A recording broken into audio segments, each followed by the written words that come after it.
second and was certainly pushed to the ground. We have Rensford Königsdörfer playing as the main striker, the only fit forward really, with Robert Glatzel out because of a hamstring problem. He'll be out until the winter break. And Yusuf Paulsen still on the sidelines.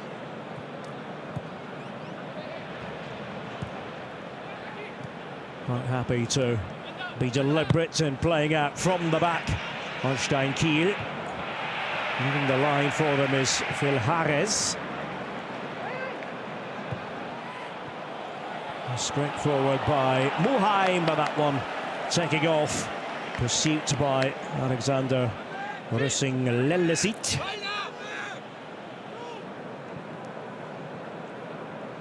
Started the first 3 matches of the season and didn't start again until Sunday against Stuttgart. Oh, goodness, this place exploded when Fabio Vieira netted what turned out to be the winner. It's very much against the head with Hamburg defending. It was a Stuttgart set play. All of a sudden, Hamburg raced forward, caught their opponents by surprise. Not afraid of late goals. Nice foul. Remember the one against Dortmund as well not so long ago. Königsdörfer is again waiting there in position now. Has to be a free kick. Tolkien with a rueful shake of the head. See the spin and the turn by Georgi Gotcholaishvili, a Georgian.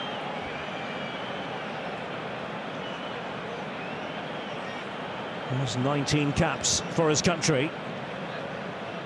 He preferred to William Michael Brancis. Usually one or the other on the Hamburg right.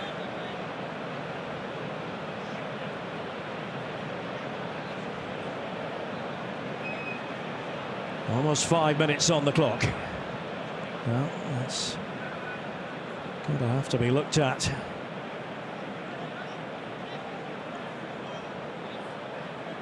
Was probing and then got caught by Tolkien.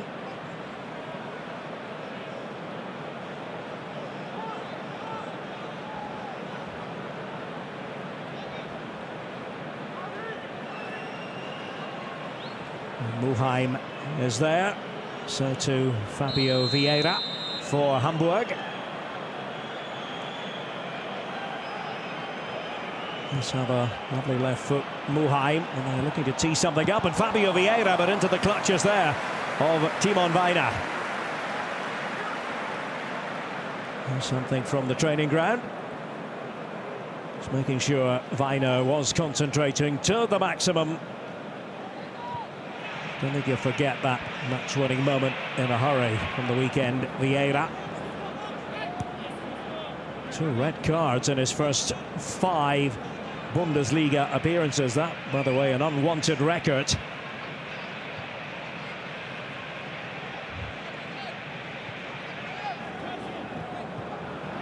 Holstein Kiel, a little bit disappointing in recent weeks. Back-to-back defeats in the Zweite Bundesliga, the hands of Kaiserslautern. It was a heavy one, 4-1 at the Betzenberg. Didn't quite rise to the occasion at home at the Holstein Stadion against Hertha, who, must be noted, are in terrific form and have made it through. They beat Kaiserslautern, thrashed them, in fact, last night. So along with Hertha, who were successful, Holstein Kiel playing, if you like, for the honour of the Zweite Bundesliga, as it hasn't happened for the other second-tier sides in this round against top-flight opposition.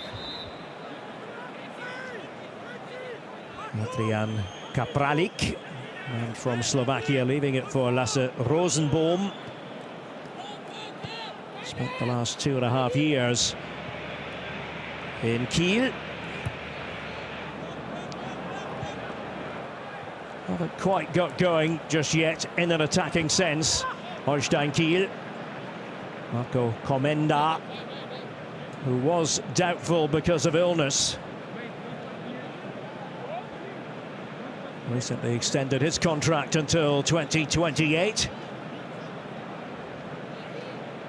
Born in Darmstadt but qualifies for Croatia. That's going to have to be taken again. Jordan Torunariga for Hamburg and Daniel Peretz. Once again getting the nod in goal in the Pokal has been Daniel Heuer Fernandez in the Bundesliga for HSV. They're trying to get players high up the pitch here, Hamburg. And the dash was made by Ryan Philippe. Whistle is gone. Sounded by Tobias Welz. Remberg Rambo, as they call him, former Kiel player. Had something to say about it, and a yellow card there for Kasper Davidsson, the Dane. 20-year-old midfield player.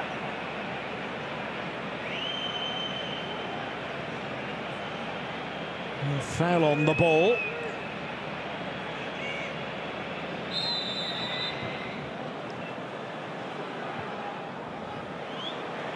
Let's see what Hamburg can conjure. Asking a lot to finish from that sort of position. And a painful one for Comenda. That's what you call taking one for the team.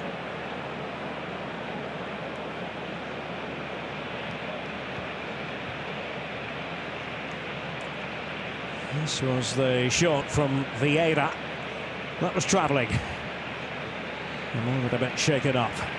Comenda, natural leader. Used to play for SV Meppen, who were Hamburg's first-round opponents not all that long ago in this competition. Marcel Rapp used to be on the staff at Hoffenheim, very highly respected. I think he would call himself a Fußballlehrer, football teacher. Certainly a very good fit for Holstein Kiel.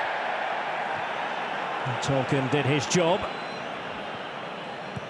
Another player who looked as though he might miss out for Holstein tonight, but thankfully from their point of view didn't work out that way. Turned by Torunariga. And then the challenge came in.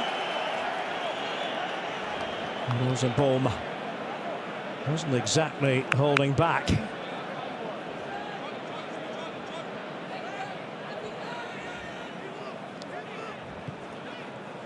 Real commitment from Lasse Rosenbaum. After Torunariga had managed to make progress. Ramos starting as part of this defensive constellation, Hamburg. And a bit overzealous. That was Remberg. Going in on Kapralik, and Remberg, the former Kiel player. And a yellow card for the man they call Rambo.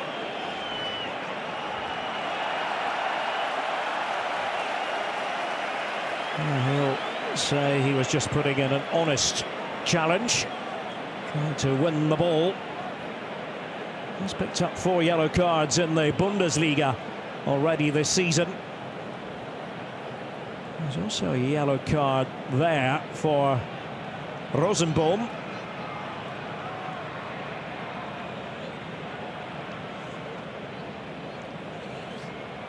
So quite a busy start to this game for Tobias Welz. Remberg previously having his name taken. About to hit the 12-minute mark. Normal volume to be restored shortly. There we go.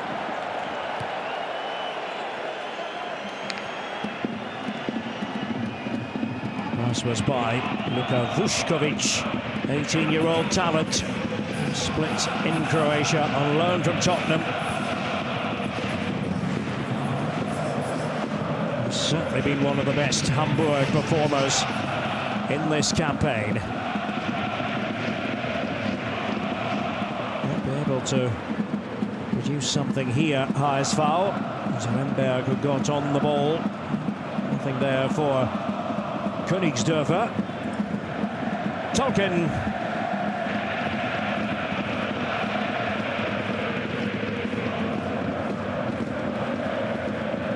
And Vuskovic for Die Rothosen, the red shorts.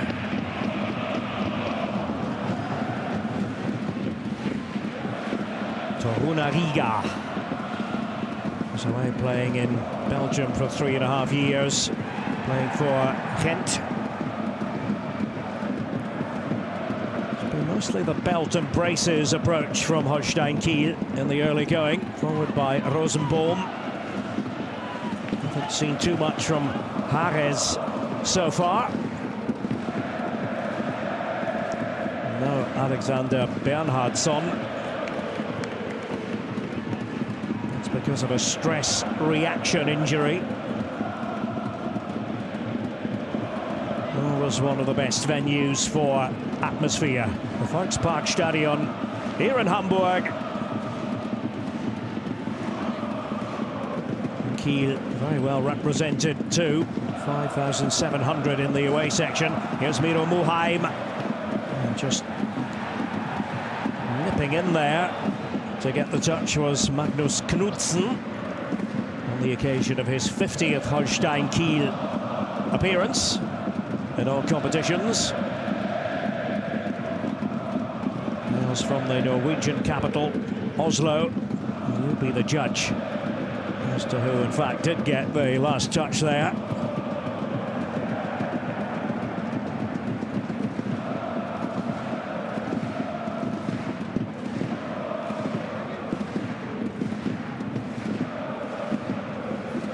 Almost a quarter of an hour gone.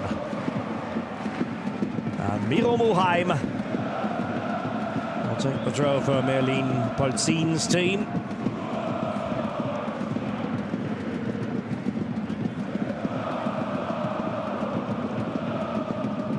Muheim has it again. He's protecting the ball. Actually running into trouble. Knudsen was in the vicinity, decided to pass. And well, this could be interesting, but it was always going wide for Kiel that time. Well, they had Kapranik. Those quick steps. Well, perhaps should have released it. Had options, but elected to do it on his own.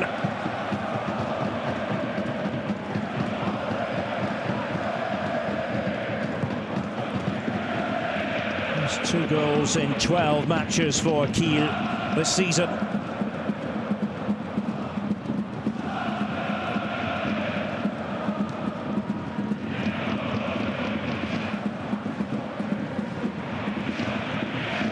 Nobody seemed to want to control the ball. Ramos has it. And on the right-hand prong of this back three with Vuskovic in the centre, Torunariga off to the left. That was cleverly done. Trying to find the right angle, but it was a bit of a heavy lift from there for Gocholashvili.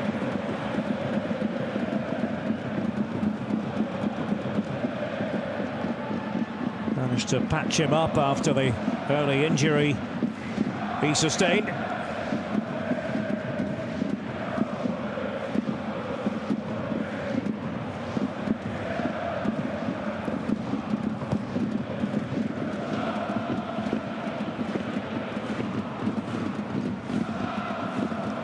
Early stages of this Nordduell, Northern Duel, Hamburg versus Kiel.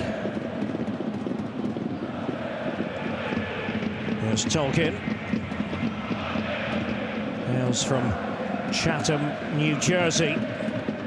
Says he's very proud of being from the state of New Jersey. Why wouldn't you be? Terkelsen. The odds were stacked against him with Ramos and Gotcholashvili in the vicinity. Jonas Terkelsen, the Norwegian, big, significant Scandinavian block in the Kiel side. The away section, back to the Gunnels. Not a long journey at all. Just over an hour normally. It will be the American Tolkien to take this. Normally the man for corners. Tolkien curling the ball away. It's a good piece of defending by Toruna Riga. A challenge coming in from Kapranik for the visitors.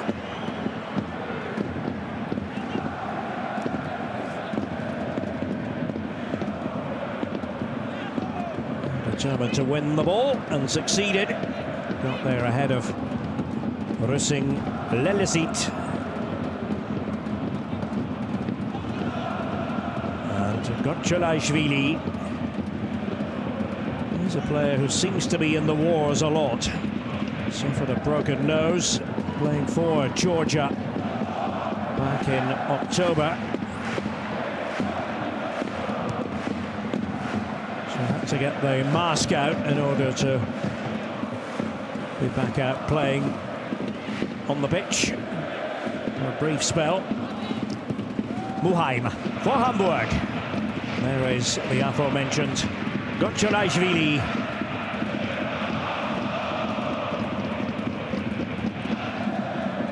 And all of a sudden it opens up there for the young Norwegian Rusing Lelesit. Too many players standing stock still. Did just stray on the look of that. Trying to catch up was Rosenbaum. Could have been an alarming moment for Holstein.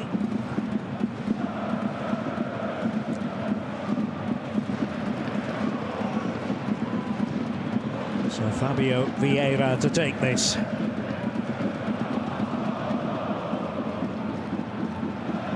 Portuguese playmaker. They got from Arsenal literally on deadline day. Fabio Vieira, but insufficient guile. And Tolkien had the reading of it.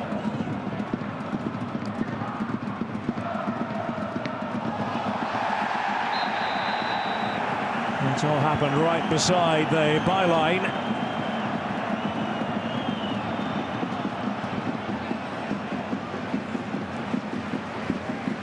Kapranik having something to say to referee Tobias Welz.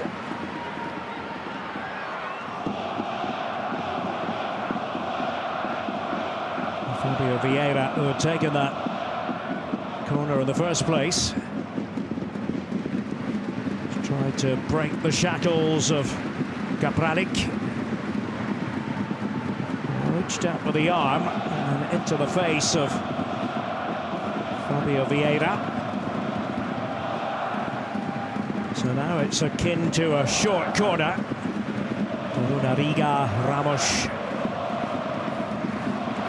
Up from the back, so too Vuskovic for HSV.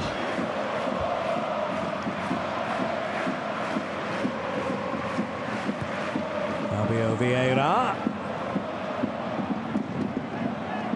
Here's Muheim. Again with Fabio Vieira. Muheim. Toruna Riga gone just beyond him, tried the little back flick, but it came off Jonas Terkelsen.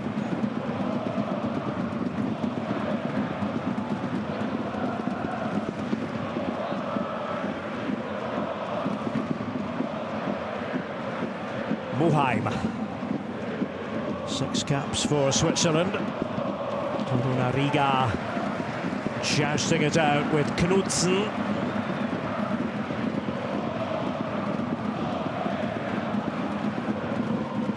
So another Fabio Vieira corner for Hamburger Sportverein. Couple of squeakers for Hamburg, really close matches in the Pokal just to get to this round. Fabio Vieira. There's the man for the outswingers, and it's a corner from the left.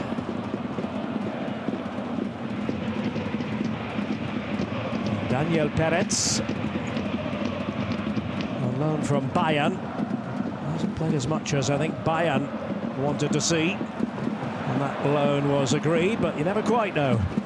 Can't be sure. It's got to work out. I'll try a different angle right across the penalty area. It went.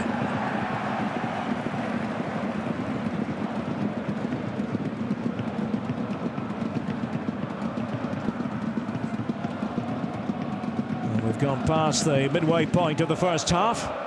This third round tie, this all northern affair, and 0-0 between Hamburg and Holstein Kiel. Rosenbaum, and to take it for Kiel. They ran almost 124 kilometers in their last match in the Zweite Bundesliga against Hertha. But lacked inspiration in the final third. That has been a problem for them. There's so many at the start of the season who thought, yeah, this squad looks pretty good. They should be amongst the leading lights in the Unterhaus, as it's sometimes known, the lower house, with the Bundesliga being the Oberhaus, the upper house. Hamburg back in the Oberhaus after 7 long years away.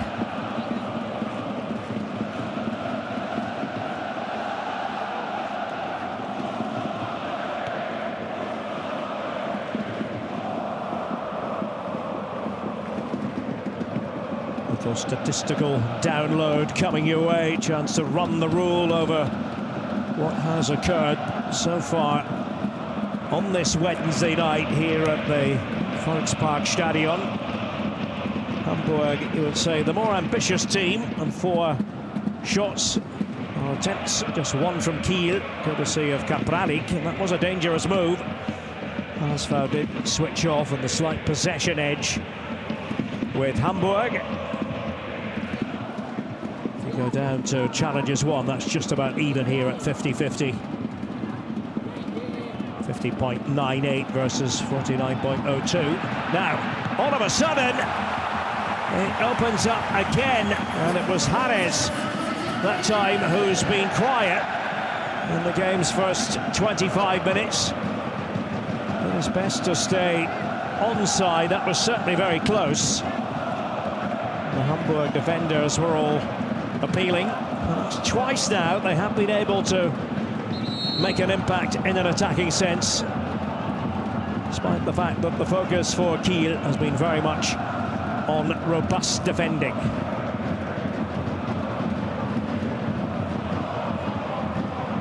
So Tolkien from the right.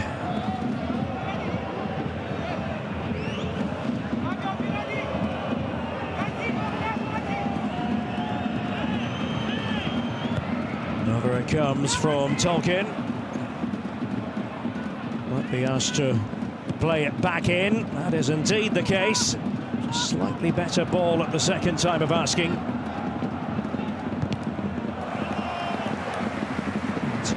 Komenda and company will settle for the throw-in.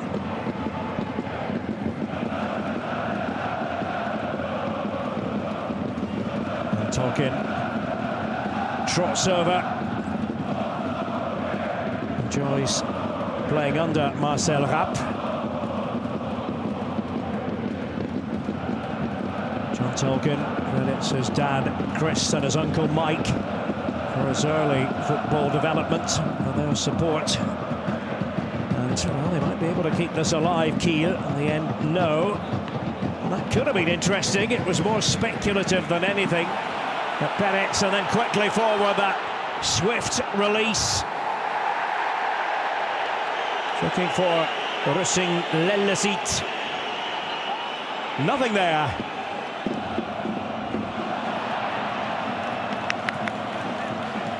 And trying to pounce on it was Königsdörfer for Hamburger Sportverein.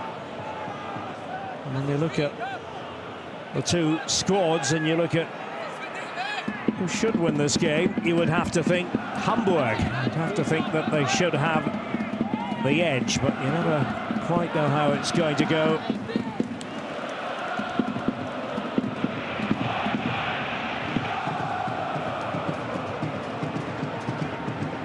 And Kiel have been Hamburg's bogey team, coming back over a good number of years. Trying to keep his balance. Losing Lellesit had a lot to do there. Plenty of players to try to work through. Towards the end of the promotion-winning season, Kiel came here and won one of the true highlights for Holstein Kiel. When Hamburg just, it seemed, no matter what they tried, couldn't get out of the Zweite Bundesliga, marooned. Kiel made it for the very first time into the top flight. And then from the Förderstadt, as it's known, city on the fjord, situated on an inlet in the Baltic.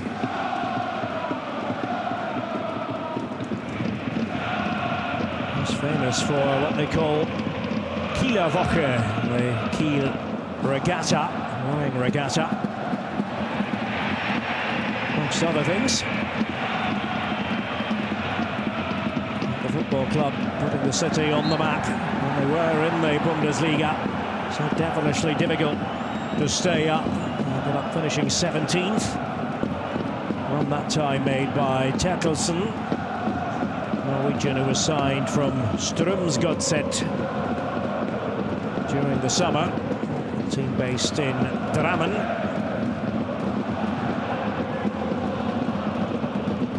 Merlin Polzin worked under 5 different Hamburg coaches, was very much a backroom man, and now the decision maker in his own right. Tolkien, the latest Kiel set play. Steered back by Zetz, who's returned from suspension and from Slovenia.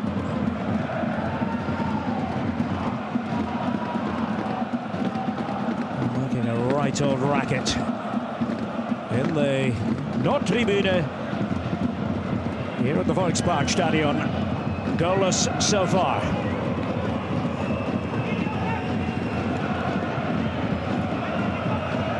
Tolkien.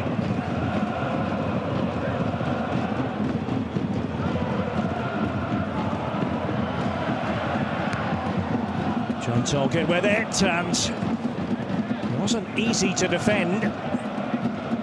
Vuskovic had a bit of work to do. Perhaps buoyed by that. Tolkien will try again.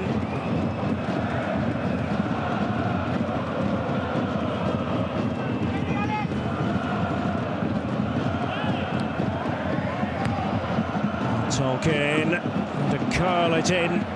Peretz raising his arms just seconds after Tolkien had done likewise for a different reason. Fabio Vieira asking the question.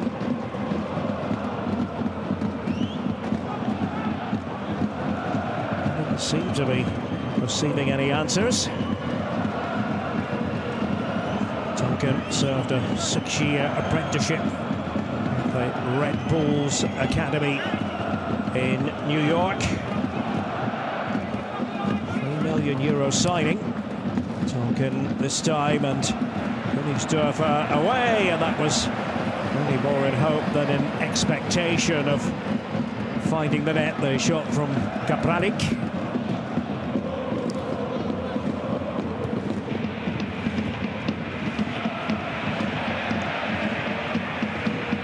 Had a bit of time in midfield on that occasion. Tolkien has been busy, not just with set-piece deliveries, also in open play. Introducing Lelesit, who's about to take it. Merlin Polzin has, temporarily at least, custody of the ball. Very popular figure in these parts. Says his life has changed. He used to be able to go to his local döner shop and have a quiet time of it, but now everybody wants to chat about highest foul. Don't think it stops him going for the occasional döner, nor should it.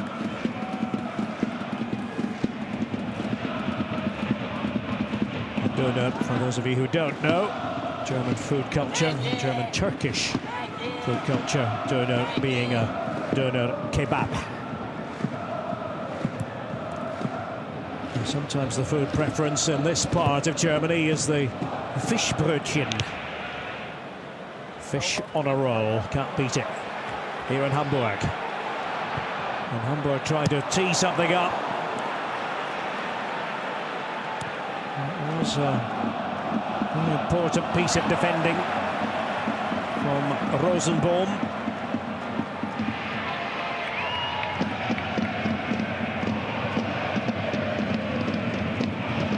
Still goalless.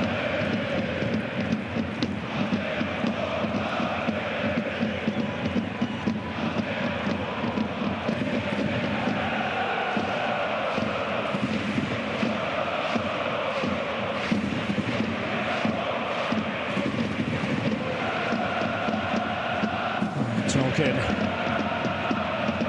scored in round one against Hamburg.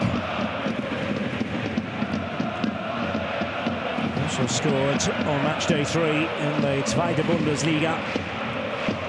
Victory away to Kräuter Fürth. They've only managed 3 away triumphs. Kiel in all competitions this season. Fabio Vieira, 2 shots, 100% challenges 1, 100% pass accuracy. And the feeling was at the start of the season when he joined and Albert Sambi Lokonga joined, both from Arsenal. That would be the central midfield partnership of choice, but Nikolai Remberg, the former Kiel player, has had something to say about that. His performances really have spoken for themselves, and he's in the side on merit.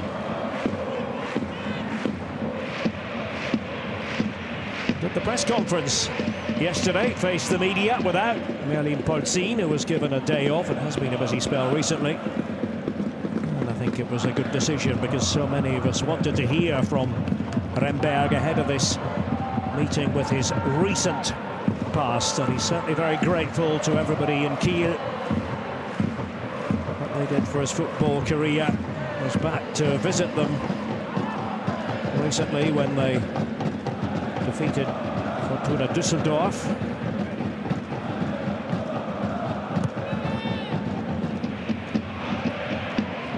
Trying to vary it this time, but no problems for Weiner, who immediately looked for Tolkien on the Holstein left.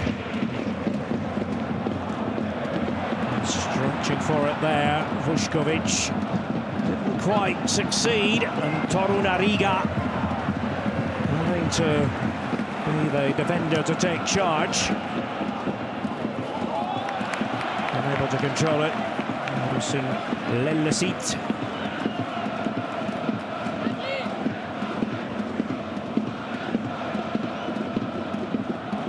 Quite the day for him on Sunday. Provided the assist for Robert Glatzel. Scored the opening goal, but then promptly got sent off on 81 minutes. If you like, he's had the Jean-Luc Dompe role, the left-hand side of the attack. And he has been involved. They've been careful about not overburdening Dompe. Ankle injury coming into the season. Achilles tendon problems more recently. Torunariga for Haasval. Crossing Lellesit. Couldn't unglue the Holstein Kiel defence. Zetz, but not away to his satisfaction. And across the face of goal from Königsdörfer. Too much force there. And he's been a bit of a peripheral figure. Rensford, Yeboah, Königsdörfer. This was Torunariga. And the man who might have been able to get there was Gocholashvili, but he was a couple of metres back the way.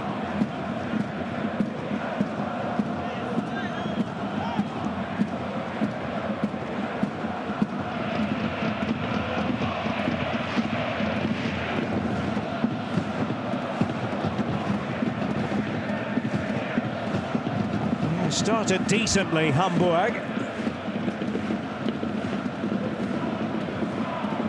Not without an effort on target since the 20th minute.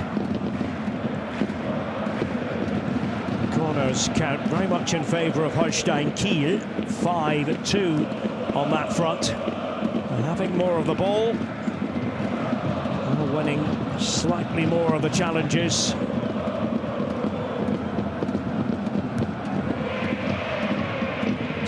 To grow into this game. Holstein Kiel. Knudsen.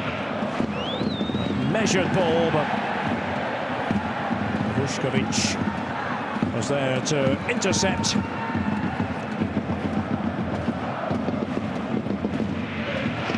Hamburg finding it difficult against deep-sitting opponents in Holstein Kiel. Remberg was going to take a very special pass to find this man, Rusing Lellesit.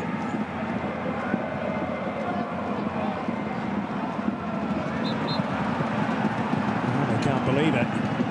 Rusing Lellesit, the decision hasn't gone his way.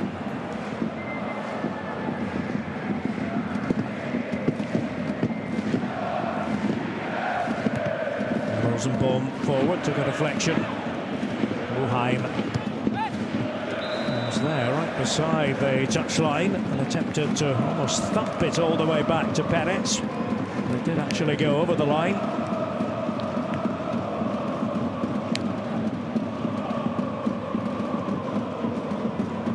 So Rosenbaum.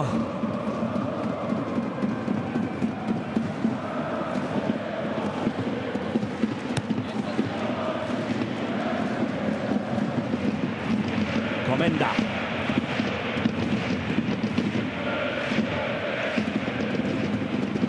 Very much a mentality player, Marco Komenda. Wins his challenges. Generally leads by example out there. Headed by Ramos. 28-year-old from the Portuguese capital, Lisbon.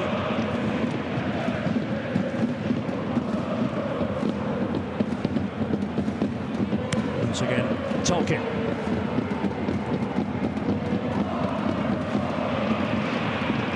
Knudsen.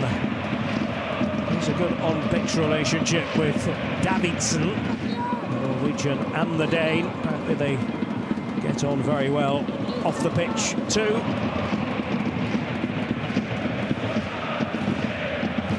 Complementary parts in midfield for Holstein.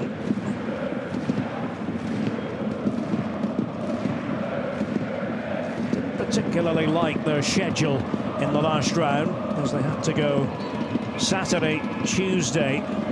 They beat Wolfsburg, and then Friday. This time it's a bit more palatable. Saturday, Wednesday, Sunday. Next game will be against Eintracht Braunschweig, away from home. And Hamburger forced to do a bit of defending. And Tolkien over there. And an accurate ball and a chance for Kapralik, which goes a-begging. Oh, that could be colossal in the grand scheme of things. Tolkien, that was very effective play by the American. But Kapralik would love to have that moment back. Poised to strike. Glaring miss. Well, it's as close as we've seen. I'll say Tolkien is bringing his influence to bear on the proceedings. Extremely creative moment. He's been seeing plenty of Gokchalashvili on that side. Similar types, you might say, although one left foot and the other prefers the right peg.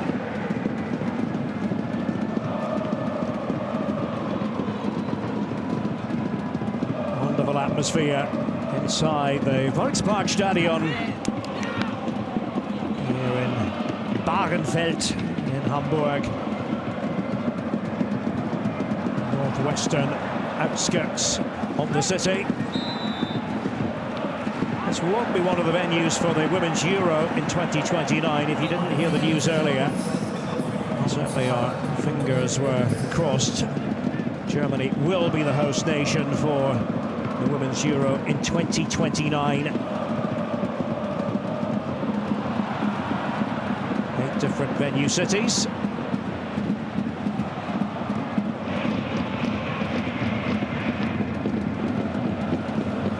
Bushkovic.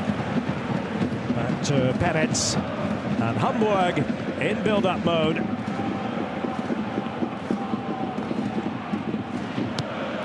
Muheim. Optimistic ball there. And Weiner was always going to get both gloves on it. Since it's been a bit of a half of two halves. Started fairly well for Hamburg. Traffic flow was towards Weiner, but Kiel have upped their game. Since about the 20-minute mark, and have actually looked a bit more dangerous. Perez did have one opportunity to do a bit of damage. 1 minute to be added on.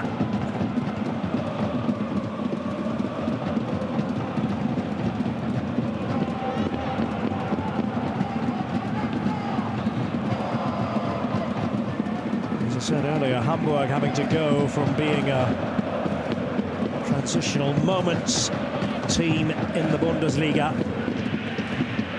to, if you like, more of a possession side. Although the truth of the matter is Kiel have had more and better possession in the latter part of this half. So a lot of tactical considerations for the two coaches when they address their players. And that's going to happen very shortly, because we are at half-time here in Hamburg. Marcel Rapp and Kiel are putting themselves pretty well in the last 25 minutes or so. Really good chance for Kapralik that he couldn't take. Half-time, Hamburg 0, Holstein Kiel 0.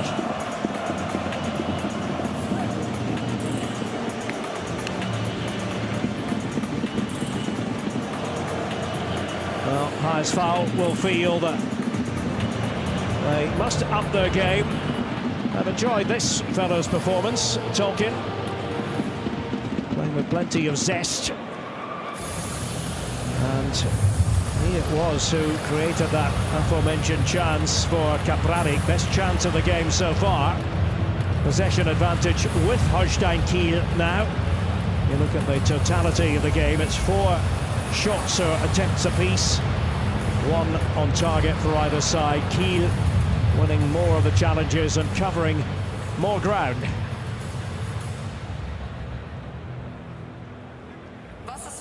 and then you get to the corners, and that is very much the story of Kiel winning more, 5 to only 2 for HSV. So you wouldn't really know you're watching two teams operating in two different divisions. Let's just have a look at the highlights from the first half. This was Phil Harris, who was through. It was played towards him by Kapradic. But Peretz to the rescue, nicely disguised from Kapradic. Harris hasn't had all that many touches in comparison with quite a few of his Kiel teammates. So that goes down as an opportunity, and there was to be an even better one. Tolkien versus Kochulaishvili, and laid it on a plate for Kapradic, who's got to be really cross with himself. Unable to nod that one home. Will it be costly in the overall scheme of things? Time will tell. Half-time in this Nord-Duell, this northern duel, and no scoring between Hamburg and Kiel.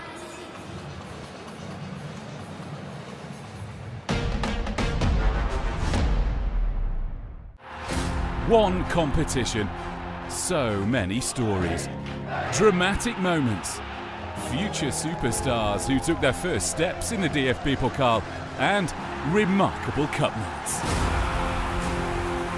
The DFB-Pokal, simply special.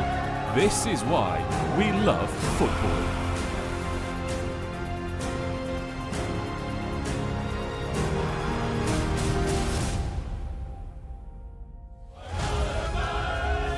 Back in 2003, Hoffenheim were still non-league minnows from a small village, but in the dressing room they had good reason to celebrate and knew how to party. The coach was the life and soul of it, Hansi Flick, future treble winner and German national team coach. This is where he kick-started a stellar career. In the round of 16 against Bayer Leverkusen, Hoffenheim were ready to shine and produce their finest hour to date, an exhilarating performance and 3-2 victory that left Leverkusen stunned. Hansi Flick and Hoffenheim celebrated an almighty cup shock in 2003.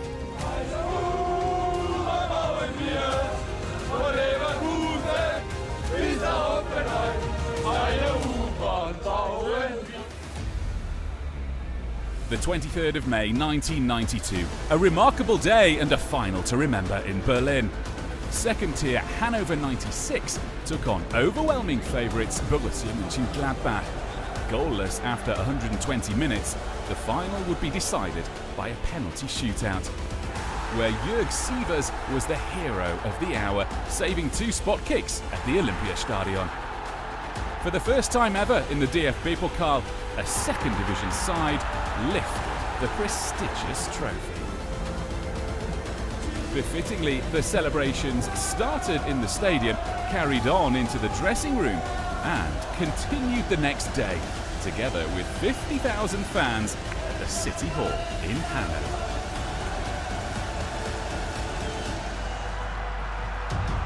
An outpouring of collective joy in Bochum, and Manuel Riemann was at the heart of it. After all, it was the extrovert keeper who got the party started at the Ruhrstadion. Just before the final whistle, the shot stopper was brought on specifically for the penalty shootout. He would prove the match winner, but not because of his saves. Bochum 1 kick away from winning the tie. It all comes down to goalkeeper Manuel Riemann, and he scores the decisive penalty. An incredible night in Bochum, a night only the DFB-Pokal can create.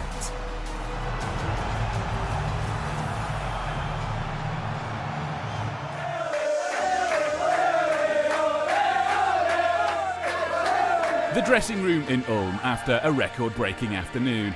It was the first round of the 2001-2002 season. Bundesliga outfit Nürnberg travelled to 5th tier Ulm, and the 5,000 fans inside the Donaustadion witnessed a match that would enter the DFB-Pokal history books. Non-league Ulm were on an equal footing, 1-1 the score at half-time. But when Ulm legend Dragan Trikuya made it 2-1 from the spot, the celebrations knew no bounds. A side from the 5th tier had beaten one from the Bundesliga, a unique feat in the DFB-Pokal.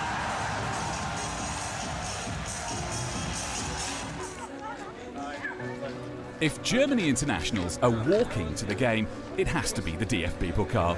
Bastian Schweinsteiger helped out with the Bayern reserves in the first round in summer 2004. The visitors and clear favourites were Borussia Mönchengladbach. But this was still Bayern, and Schweinsteiger and co had lofty ambitions. The opener from Jungwirth was cancelled out when Gladbach equalised in the 85th minute. The game went to penalties.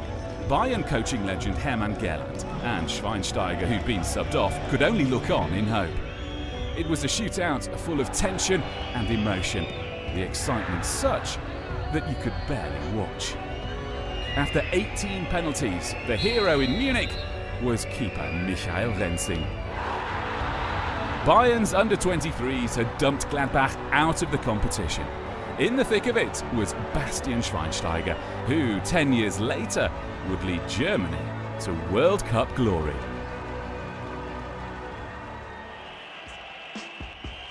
The showpiece event in 1973, to this day one of the most dramatic and storied DFB-Pokal finals ever.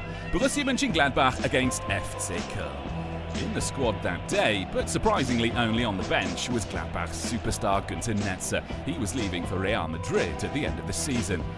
And the plan by Gladbach's illustrious coach Hennes Weisweiler seemed to be working. Herbert Wimmer made it 1-0 to the Folds. But the Billy Goats struck back before half-time. There were no more goals in the second half, but cometh extra time, cometh Netzer's legendary intervention. After a brief word with his teammates, Netzer decided to bring himself on as a sub, informing coach Weisweiler in the process. And he was centre of attention almost immediately. In the 3rd minute of extra time, Netzer scored the winner, achieving immortal status in his last game for Gladbach.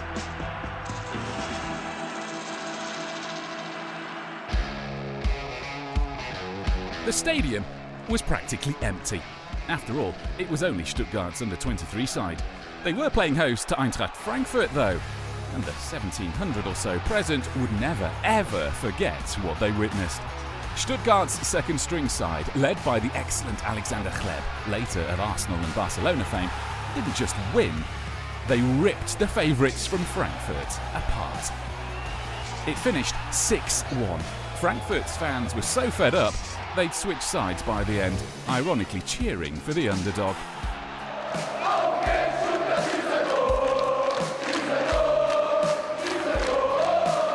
The biggest ever victory by a 3rd-tier side against a Bundesliga outfit.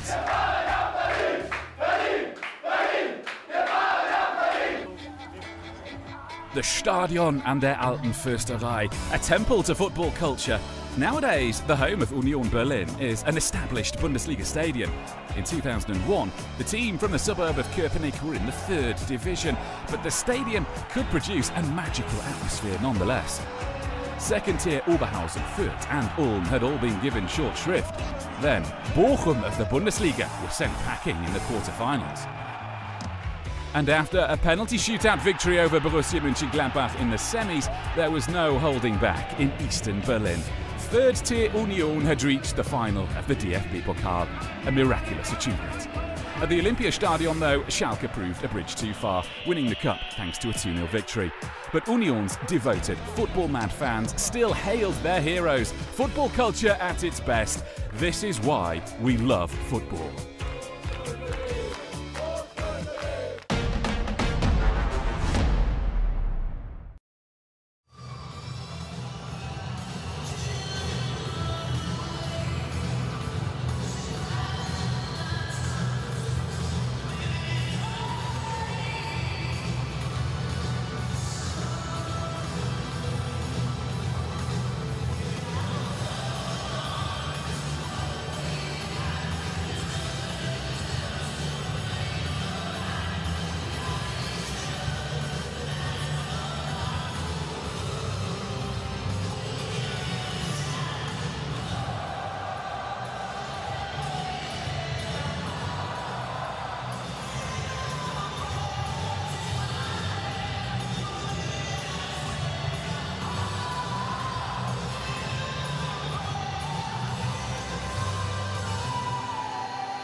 And welcome back to the Volksparkstadion here in Hamburg. It's goalless in this northern duel between HSV and Holstein Kiel.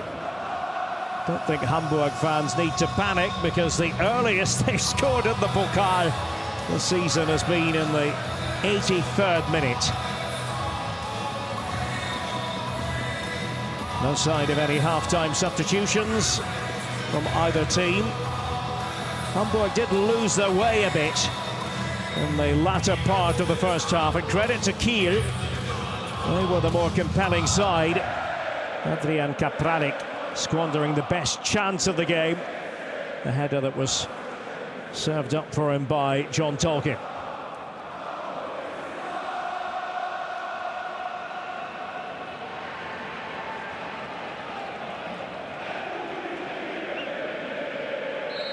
And so Tobias Welz sounds the second half into action. Will we see more oomph from Hamburg in this half? Attacking the goal to our right, in accordance with the tradition, playing towards the Nordtribüne. This 57,000 capacity stadium. And Tolkien takes the throw for Kiel. It was a snap header from Ramos. Tolkien again. This time yesterday, the feeling was that Tolkien might not take part because of a muscular injury.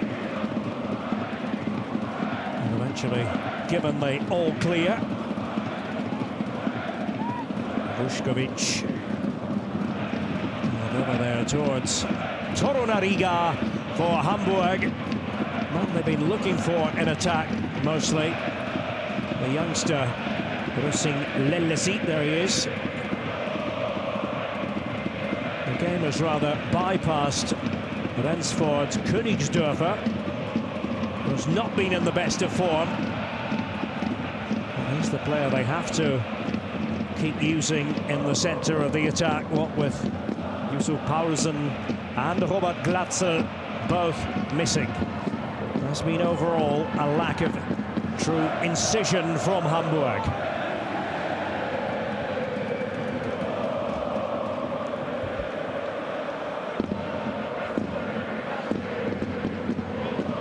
Weiner organising everyone. There's the Pokal goalkeeper, talented Jonas Krumrei. He's been playing in the Zweite Bundesliga, 22. A summer signing from Salzburg. Torunariga, the player who went down, and Muheim doing the honours there as Hamburg try to circulate the ball.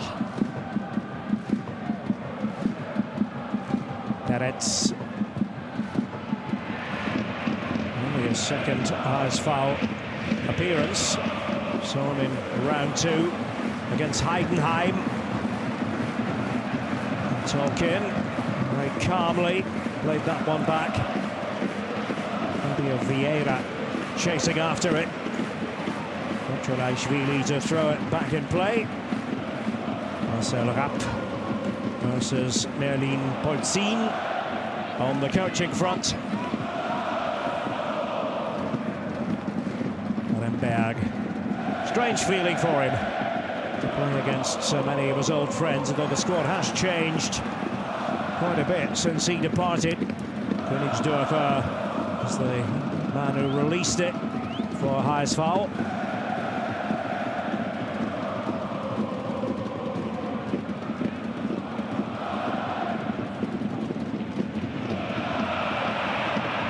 And that did not exactly go to plan. Vuskovic having to cover up with Harris. Extremely ambitious given where he was. And well, they have to cover up again here. Hamburg with Peretz cantering back. And Rosenbaum with the throw. Ivazic for Komenda, defender beside him.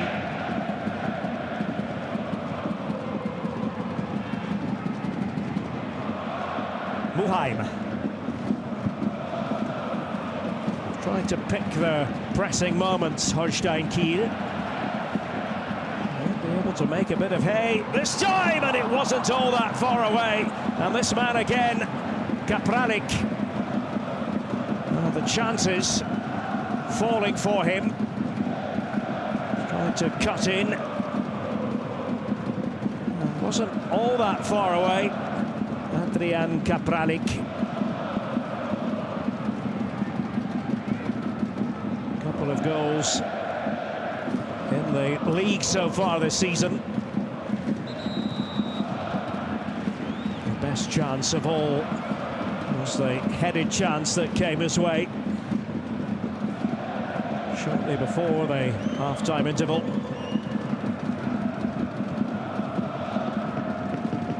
0-0 here. I have to say, though, it wouldn't flatter Kiel were they in front. The one made by Terkelsen. Defenders backing off. And that's Terkelsen. No real threat there. Didn't have it on the target. The Norwegian started the season really well. His form has dipped just a bit. Score on match day 3 in the 2-0 victory away to Spielvereinigung Greuther Fürth.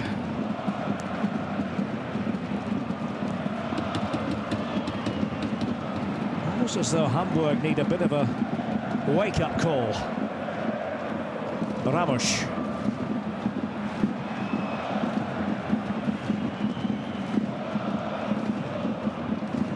Nicolas Capaldo for HSV.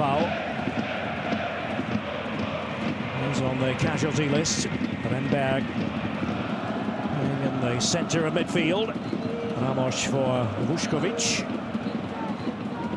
Mares is up there with him, right beside the halfway line. Have to do a lot of work without the ball. And that was careless to say the least from Ramos.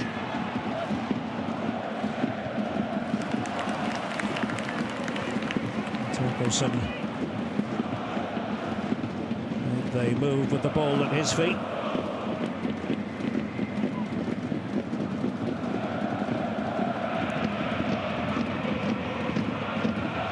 Zetz missing out the midfield area. Easy pickings for Perez. David Zetz, former title winner in Slovenia with Celje. Really excellent, I thought, in the last round. Match against Wolfsburg, in which they were victorious.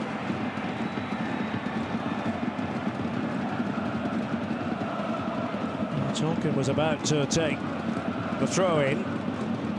Tobias Welz ambling over. Terkelsen on Gotcholashvili.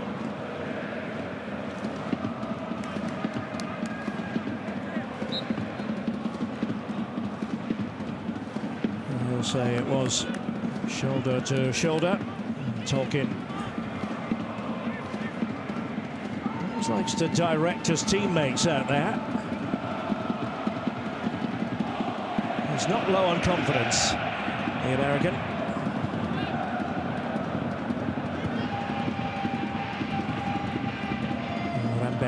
For Ramos as Hamburg tried to click into gear. It's not the way to do it. Away by Komenda.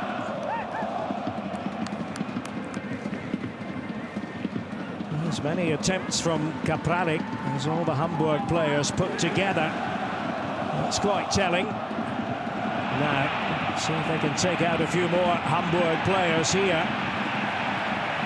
And it was an important defensive contribution from Rusing Lelisi, and then he touches it on, and suddenly there is space for Hamburg. And, well, Philippe couldn't hit the target. Ryan Philippe The Frenchman, who was Holstein Kiel, certainly felt that. It was a matter of whether or not Philippe could ultimately finish it. Königsdörfer carried on the attack.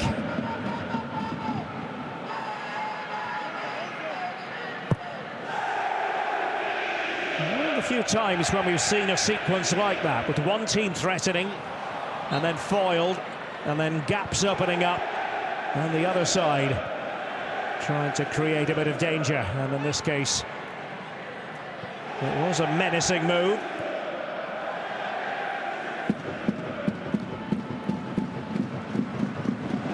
It's been a bit of a tactical battle of wits. Times chess-like instincts taking hold.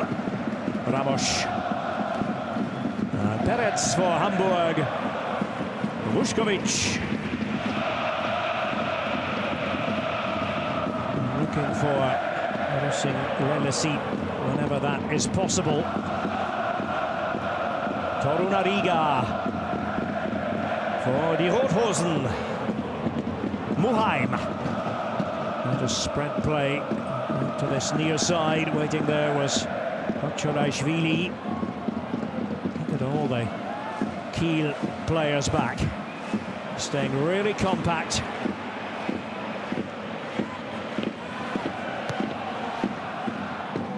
Ramos, and nearly got the break of it there.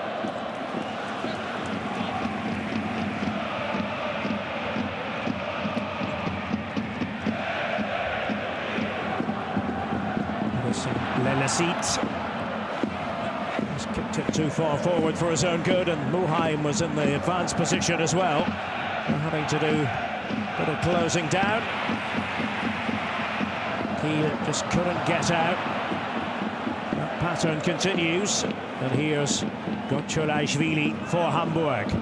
Early stages of the second half. A blank scoreboard here at the Volksparkstadion. Gotcholashvili, and too much on it for Rensford. Königsdörfer, and through for the goal kick. Zetz picked up a yellow card earlier. He's back from a league suspension. Double yellow against Kaiserslautern.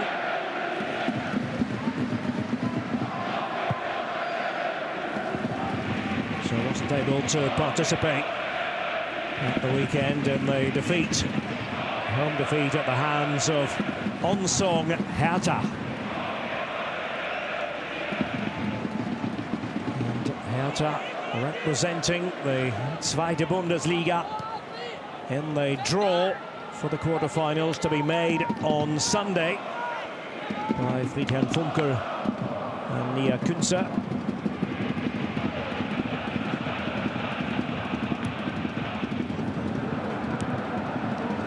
Holstein Kiel with a chance to join them. Hamburg and their fans have their own views about that. Great sight, isn't it? On the Nordtribüne.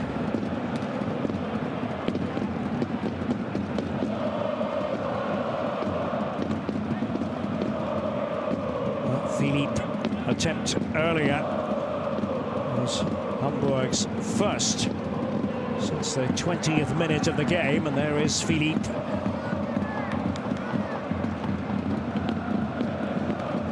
Torunariga for Hamburg. Vuskovic. Ramos. Königsdörfer.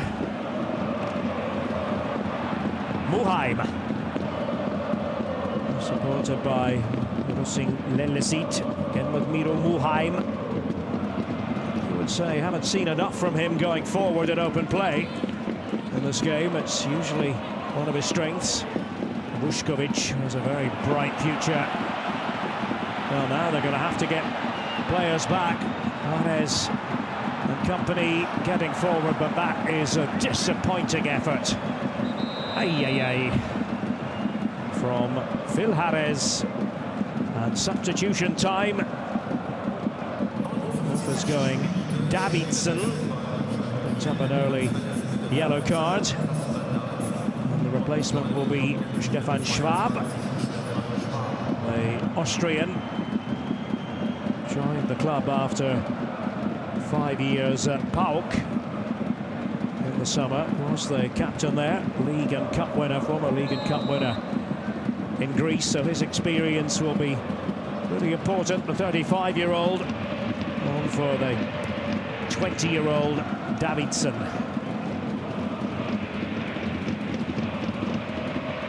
Almost at the hour mark.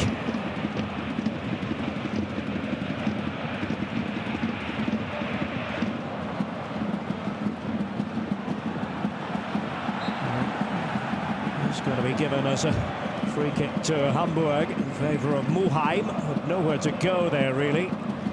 Kaprarik was there to almost box him in. Another change in the offing.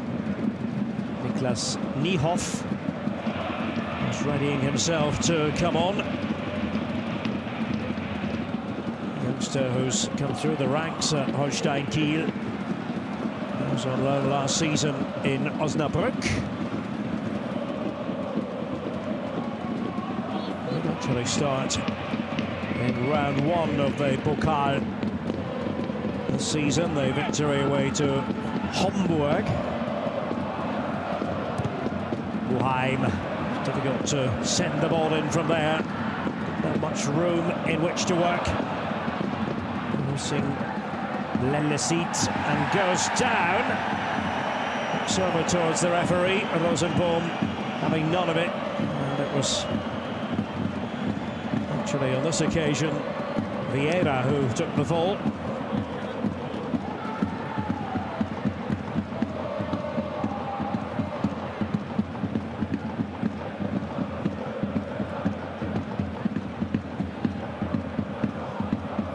Emir Sahiti has been getting ready to come on.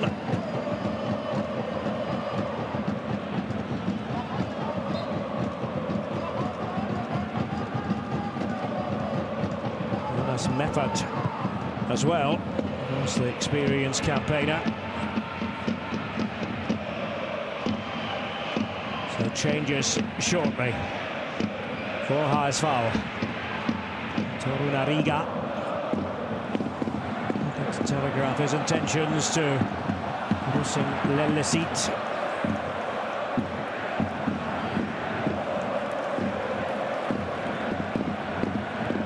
Muheim's pass. Rusing Lelesit. Miro Muheim. They had Philippe and Königsdörfer available inside the box.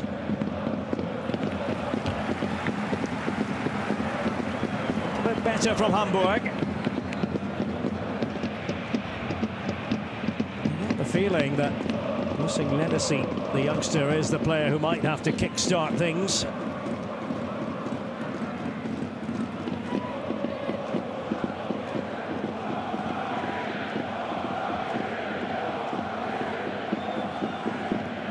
Ramos.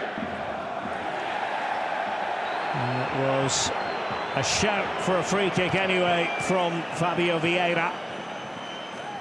And it fell on deaf ears.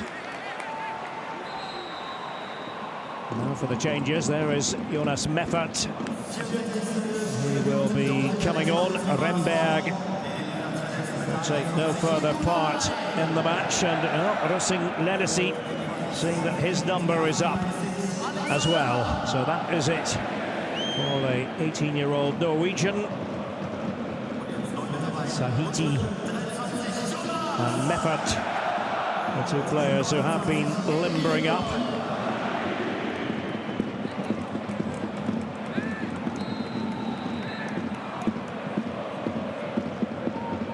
And will it work out with different personnel? At times from Hamburg, it's been rather like treading through treacle. Maybe it's no great surprise, for whatever reason, Kiel, rather their Angstgegner, their bogey team, and that was certainly the case when the clubs were together in the same division in the Zweite Bundesliga. During that time, Hamburg only ever beat Kiel once. Kiel victorious on 6 occasions. Krutzen is the man down. Milestone appearance for him. His 50th in all competitions. Wearing Holstein colours.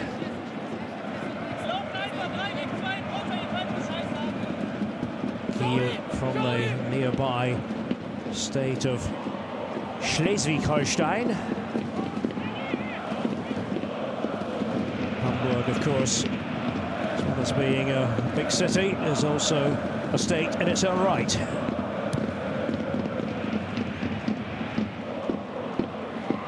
Vuskovic trying to pick an accurate pass.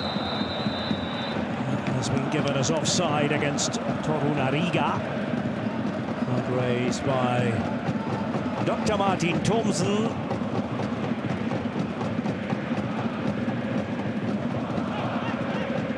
Wasn't really close in the end.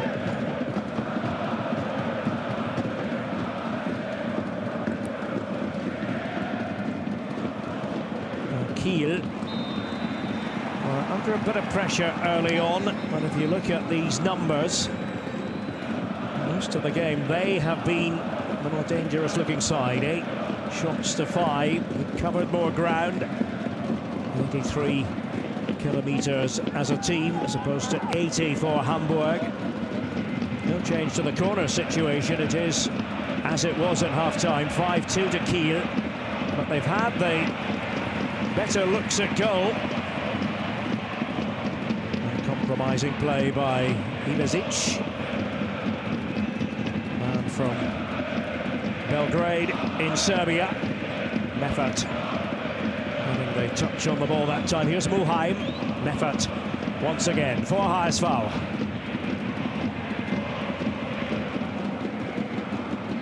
They need to bring more ideas to the pitch, Hamburg. It's not lost on the players.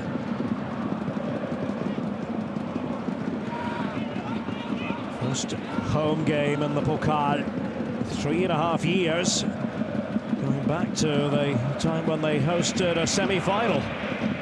It's Freiburg, lost 3-1. During Tim Walter's time in charge, April 2022. Oh, that was nicely done by Philippe. Fabio Vieira was up there beside him in the creative hub, if you like. Vuskovic. Muheim's pass. Let's see if they can find the right angle. Ryan Philippe.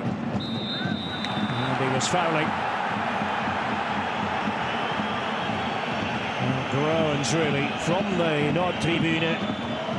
Philippe used to play for Eintracht Braunschweig.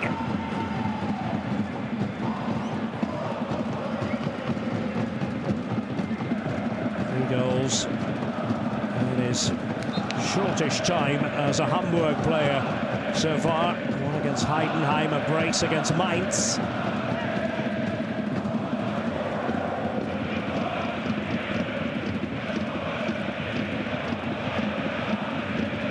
Who's it going to be? Hamburg or Kiel making it through?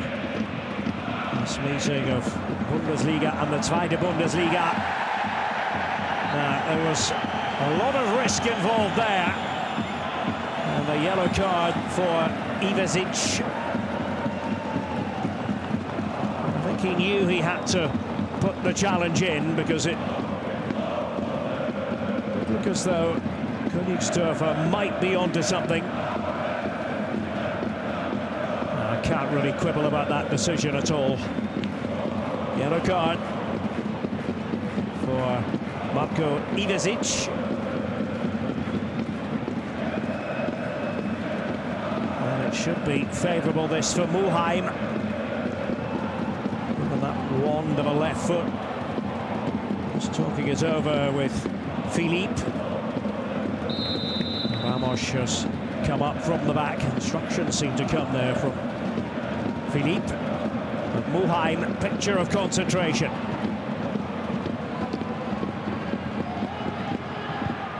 Miro Muheim floats it in, and Ramos.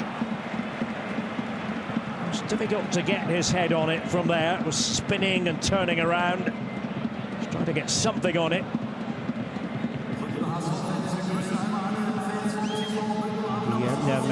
Ramos scored against Pirmasens in the first round. That was, it looked as though Hamburg might be going out. Is there a way through here for Heisfall? Not if Kiel have their way. And Schwab spoke about his experience, his composure. Extra defensive presence in midfield for Holstein. Muheim kept it on the ground. It does work its way back to Weiner.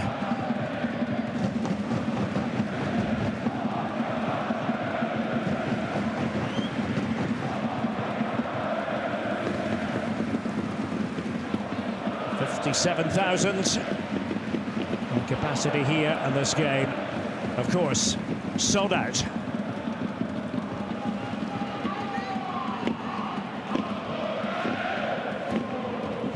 It's confirmed over the PA system by the stadium announcer here in Hamburg, Christian Stübinger.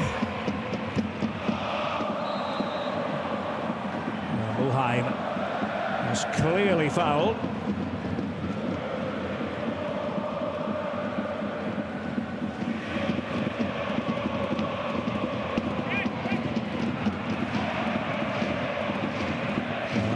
Serious arguments put up.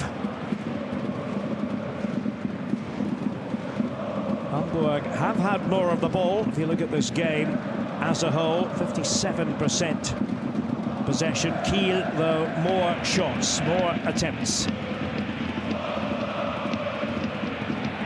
Slightly ahead in terms of challenges won. Holstein Kiel. Phil Harez still leading the attack, although, as we've said time and again, not really able to get on the ball terribly often. Hasn't been that kind of game for Harez.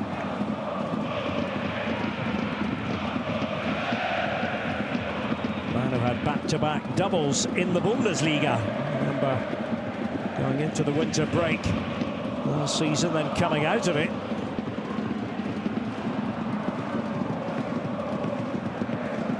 Used Tolkien as much in this half on the left. It's Terkelson this time, and making sure Peretz is concentrating.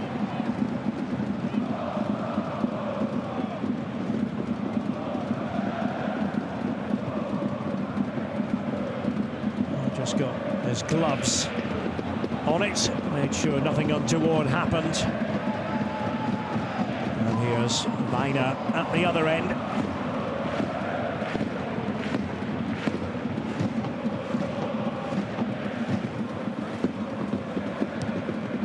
Said Hamburg have been the team of late goals in the Pokal this season and in recent competitive matches. Think back to the weekend, that very late show, down to 10 men against Stuttgart. And there was the late leveller from Königsdörfer against Dortmund, and what a loud reception that got. Now they might be able to create the angle, and that was a lot better from Hamburg.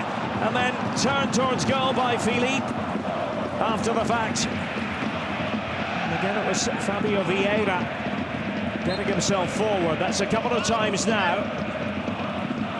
And perhaps just befuddling Holstein Kiel. That was a nicely timed run. The save made by Weiner came to Philippe.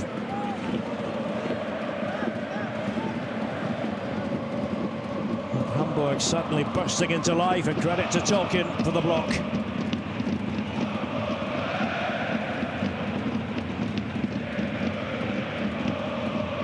And the way this game has gone, strong sense that a goal for either team might be decisive. Has that sort of feel about it.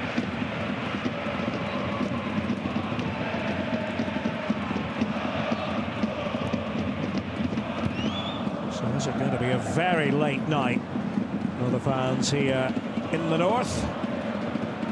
It's already 17 minutes past 10 on this Wednesday evening.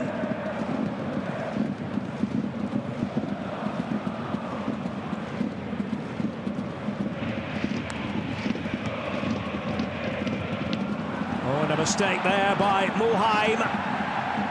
And then I think uppermost in his mind was to try to solve the problem, even at the risk of giving away the free kick. There was no free kick forthcoming.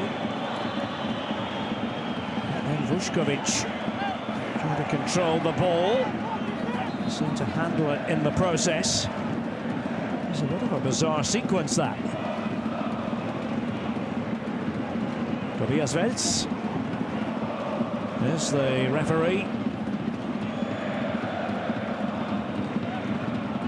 Police officer from Wiesbaden. This was the handball by Vuskovic. The arm outstretched off his body, then off the arm. Now Tolkien to play this in, and he can deliver an accurate ball. Terkelsen unable to keep his shot down. Jonas Terkelsen. That's what has been missing for Kiel in the final third. Kapralik has been effective, but here's Terkelsen. Kapralik at least effective in terms of getting into scoring positions, if not putting them away. It took a deflection on the way through that time. 4 shots from Kapralik.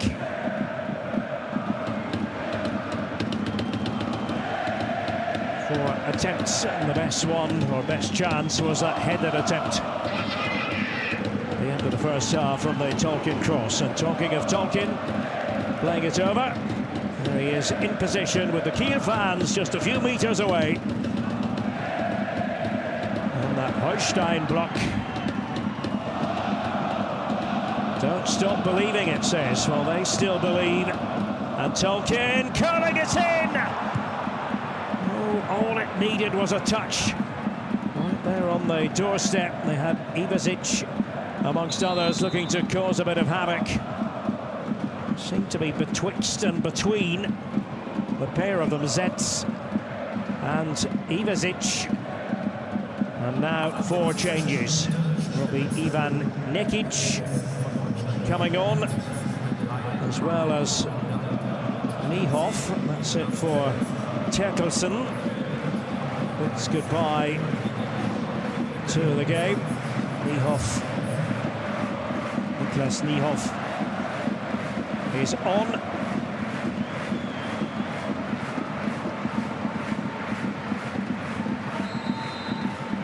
As we mentioned, Nekic in this case for Komenda, who's been a bit under the weather. So perhaps that's the explanation there as to why he has gone off. Nekic is on.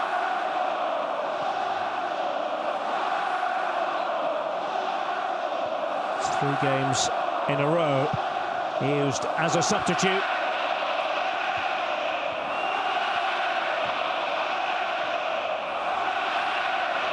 Nil-nil. This battle of the north. Hamburg have got another one coming up on Sunday in the Bundesliga. And that is a fixture that really is always mouth-watering. I haven't had it for a while, the Nord Derby against Bremen. And all of a sudden, it opens up here for Hamburg and Philippe. But behind everyone, couldn't make the desired connection. And the wait goes on for the opening goal of the night. It was Ramos who controlled it, and that was useful play, got it back from Philippe. And he hesitated just a bit, and the decision has gone against Hamburg. And we saw what Fabio Vieira made of that as he tried to make the move forward. Whistle had already gone. And that was why Ramos just clipping his opponent, Tolkien. Well, they have Jean-Luc Dompe ready to come on.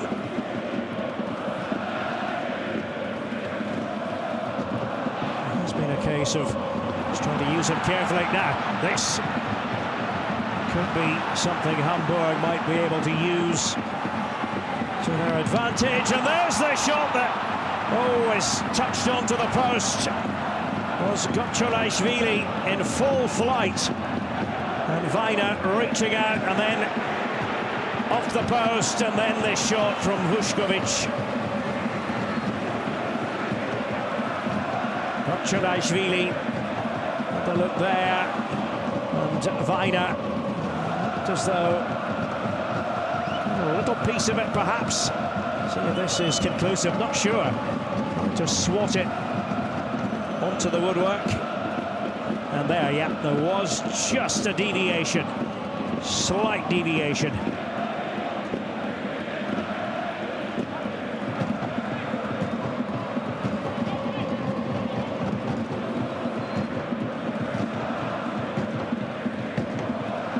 Inside the final 10 minutes. Of the 90, that is. A chance for the players to reach for liquid refreshment. Strength-sapping evening for all concerned.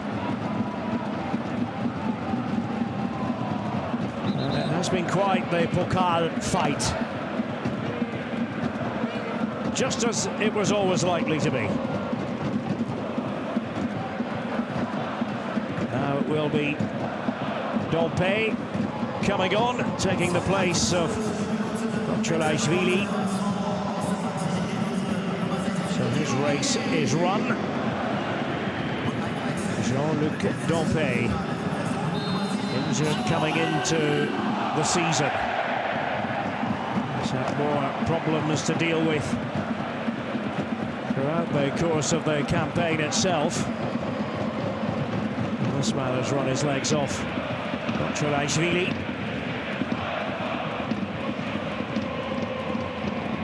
Shots count now. 11-10 in favour of Kiel. Immediate activity for Dompe. Be an entertainer. He can also be a producer. That's what Hamburg need. But maybe, just maybe, scope here for Holstein Kiel to take the lead. And well, the shot did come in. Niehoff. Well, Peretz doing his job. Niehoff trying to steady himself. That's good goalkeeping from Daniel Peretz. Wasn't an easy chance for Niklas Niehoff.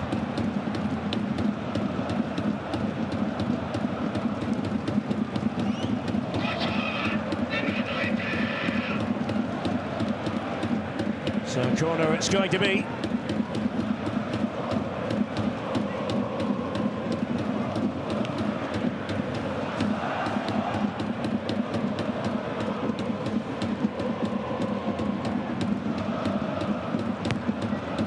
Tolkien, and well, the idea was to swing it almost right on top of Peretz. And we hope that a teammate might latch onto it, might head flick it on.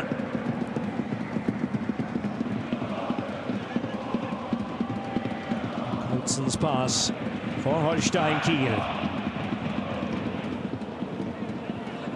Magnus Knudsen.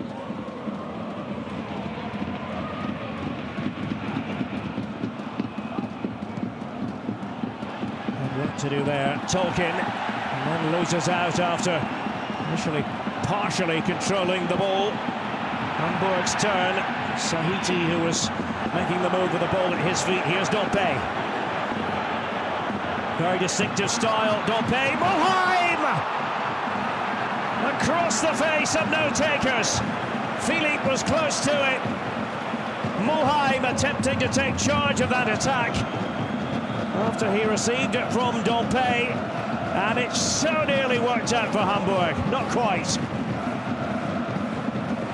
Still goalless on this tense evening at the Volksparkstadion.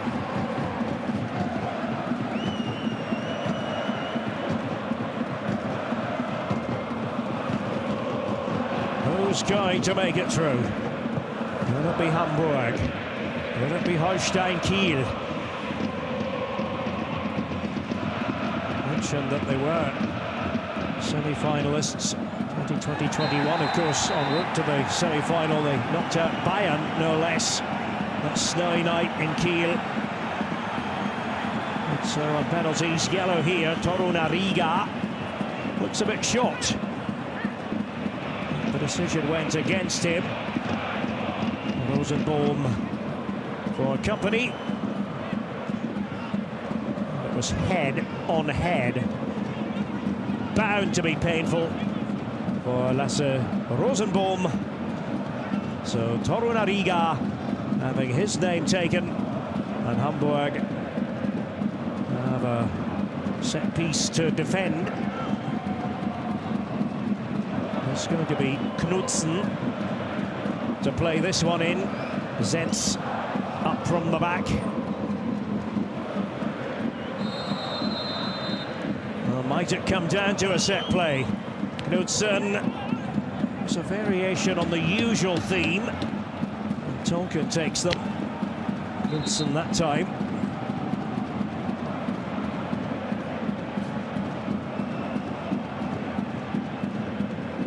Well, a stoppage here.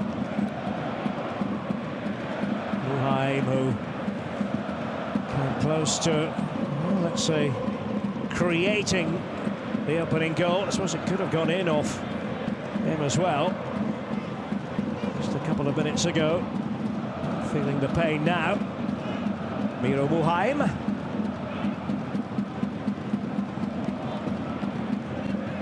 And he's going to soldier on.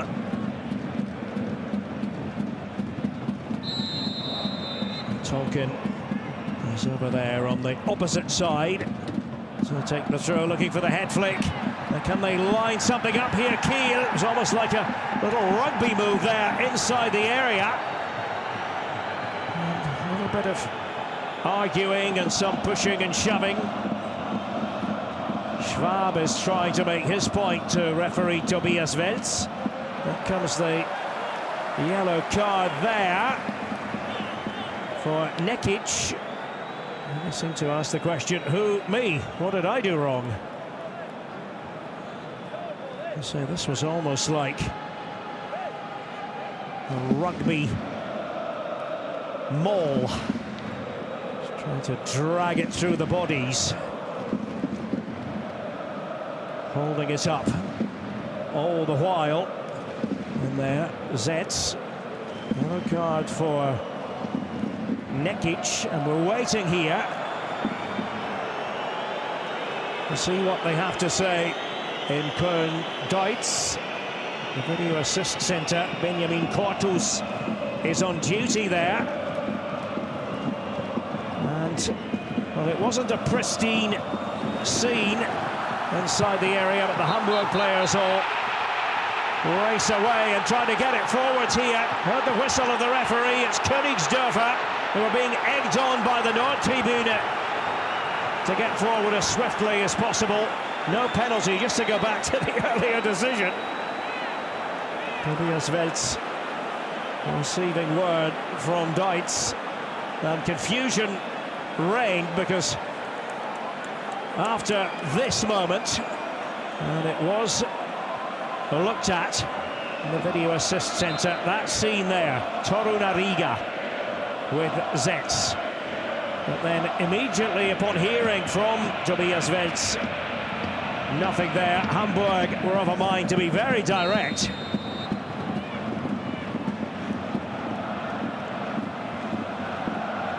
"90 seconds or so of the 90 minutes left, and still 0-0.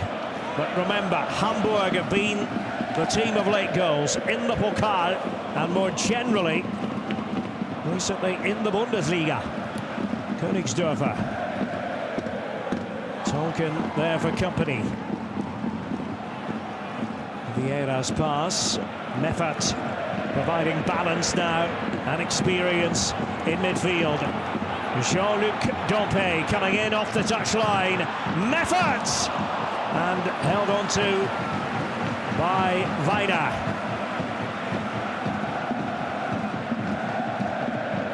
Jonas Meffert. You wouldn't have him down as prime candidate to break the deadlock. And Tolkien is going to be in hot water because of his actions just then. Yellow card it is for the American.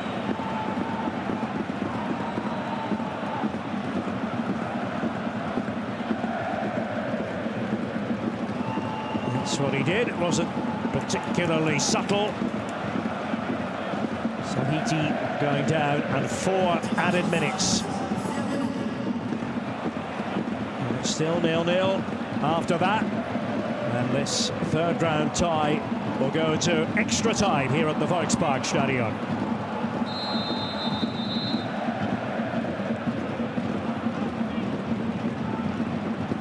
Muheim will probably not mind the angle. Left-footed player that he is. Miro Muheim trying to get that little touch on. Königsdörfer shuffled away by Tolkien.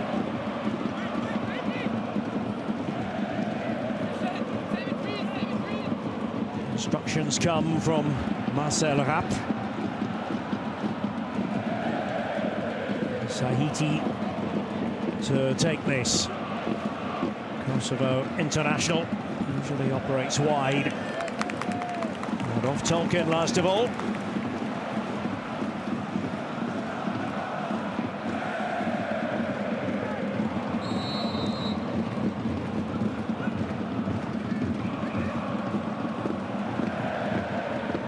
Can they construct Hamburg?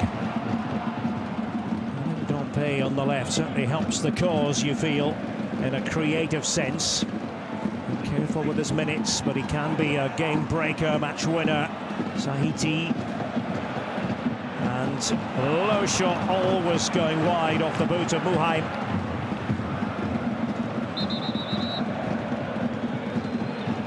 Merlin Porzin.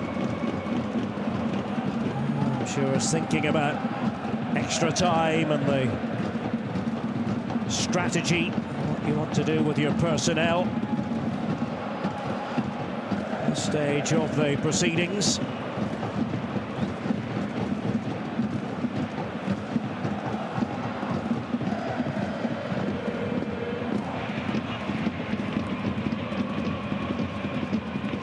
It's 12-12 as far as shots or attempts go.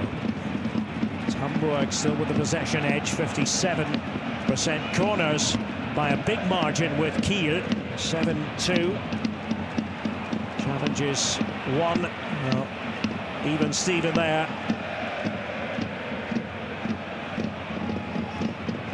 Suffice it to say, no one is leaving.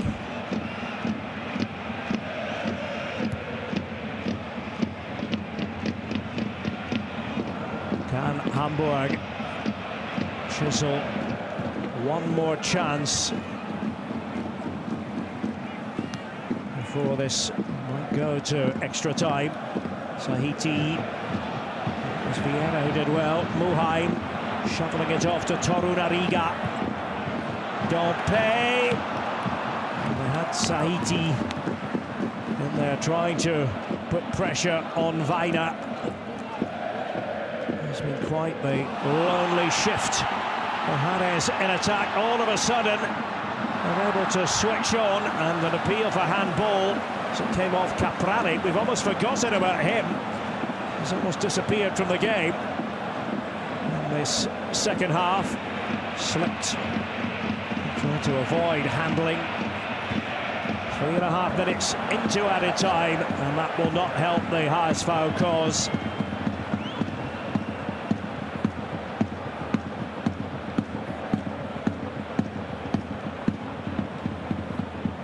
Well, they went To extra time in round one before seeing off Pirmasens.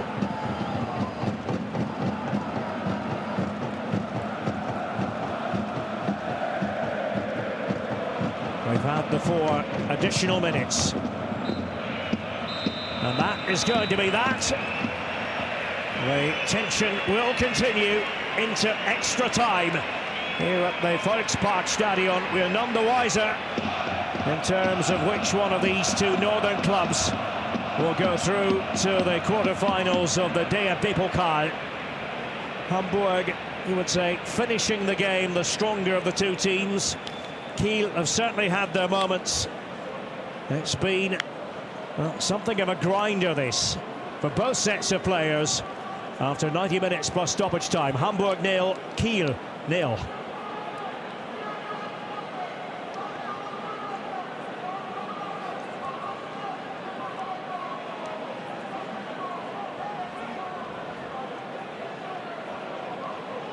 So the players getting their instructions from the respective coaching staffs.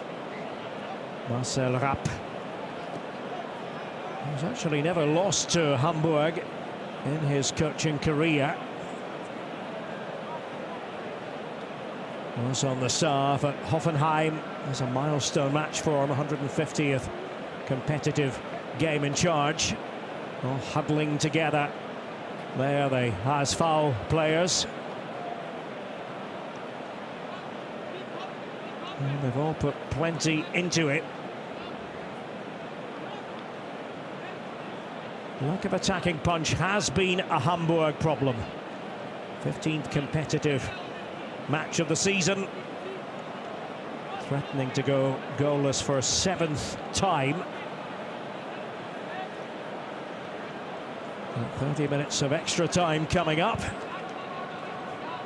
And if they still cannot be separated after that, it will be resolved by means of a penalty shootout.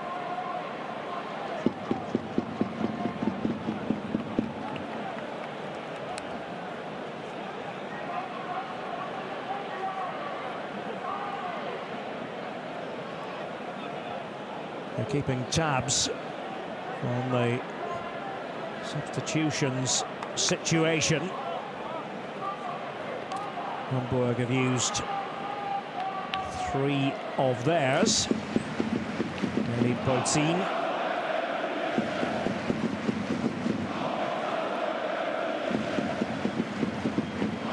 Similar story for Holstein Kiel.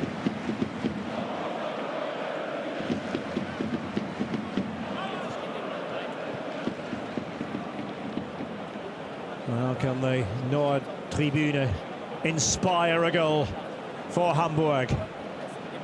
Don't think anybody of a Hamburg persuasion thought this was going to be easy.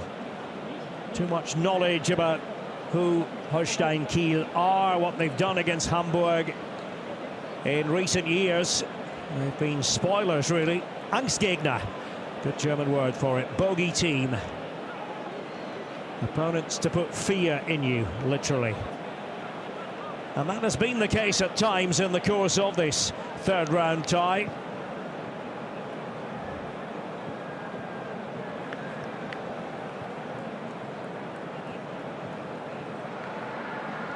And we'll see what happens from here on in.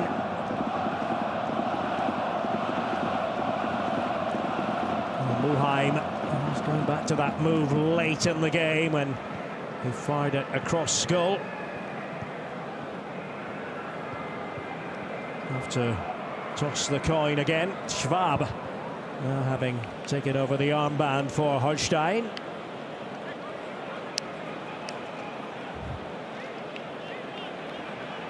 So the players getting back into position. The big electronic scoreboard high above the Nord Tribune telling you the story. 0-0. Everything to be resolved, as always, in the DFB-Pokal. On the night, the Kiel fans there, 5,700 strong. Very short trip for them. Unusual to have a short journey Hamburg with the vocal advantage. Will that be telling in the 2 periods of extra time?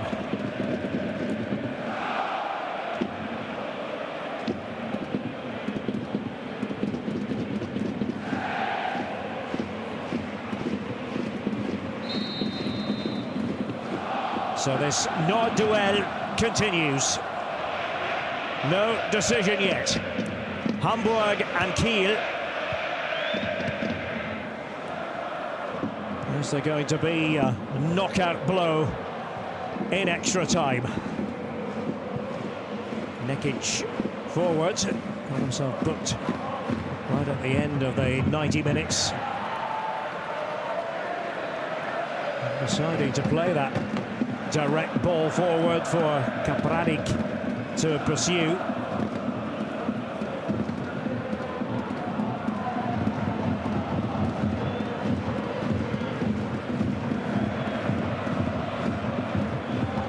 Tolkien in no particular hurry, always likes to direct operations. Signals there for his teammates to pick up on what they've been working on ahead of this game in terms of their set play routines, and he is one of the better deliverers of a dead ball in the Zweite Bundesliga. Tolkien, the American, is going to have to just be patient for a few seconds while Tobias Welz sorts everything out inside the area.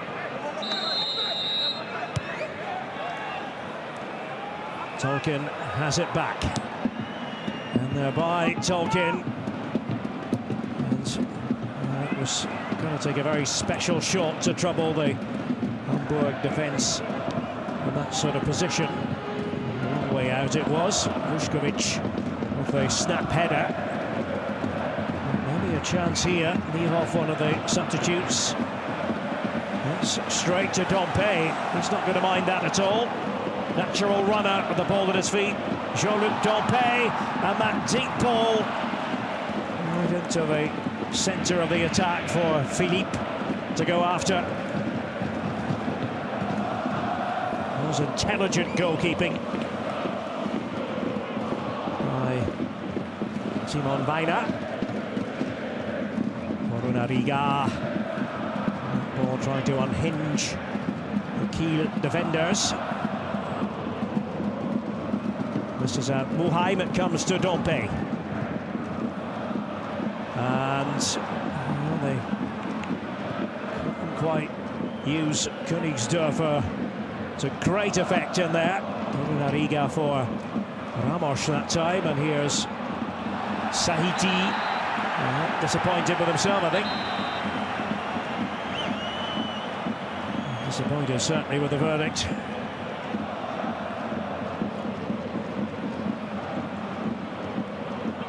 It's Morunariga who is down. We might see quite a bit of this. In extra time, these players being put through the mill. And Luis Kuster is about to come on.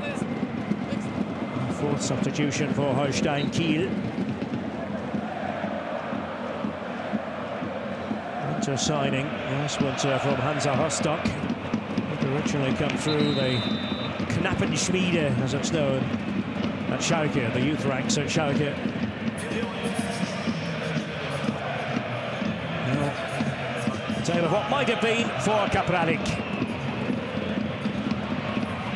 Chances seemingly, most of them anyway, have all fallen for him.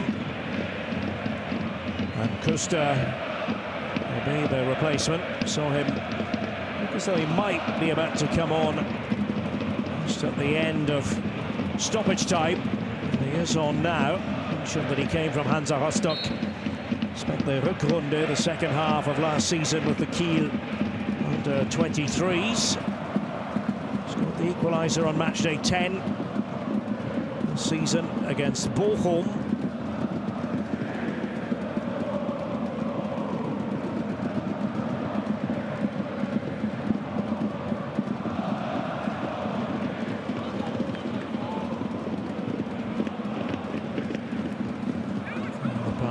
going astray. The boot of Nekic, but was able to get on the ball again. Zetz.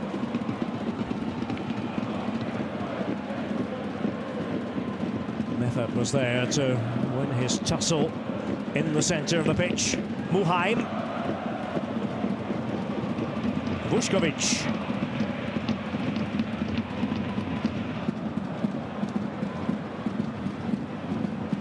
Vieira was who steered that one back. Here is Miro Muheim. Well, he is capable of scoring from there. There's a track record. Loves to get it onto his left foot. Too much elevation. From Miro Muheim.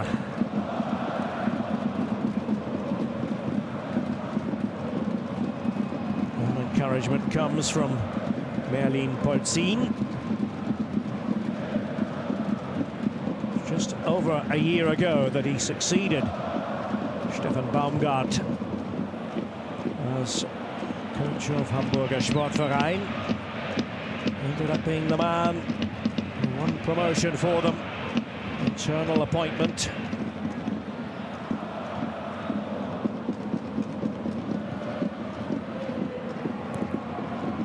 Zetz for Weiner. Timon Weiner certainly benefited from a couple of years on loan at Magdeburg. He has been playing second fiddle in the Zweite Bundesliga to Jonas Krumrei, talented 22-year-old. I think he's been given the nod because he's better with the ball at his feet. Sometimes it does come down to a distinction such as that.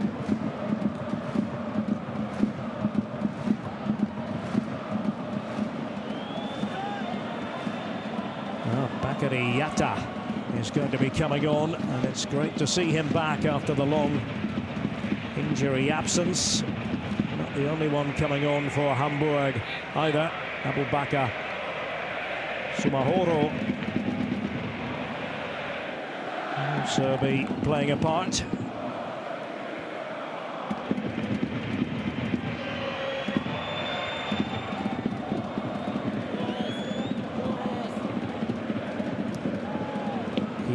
Happy to just try to keep hold of the ball.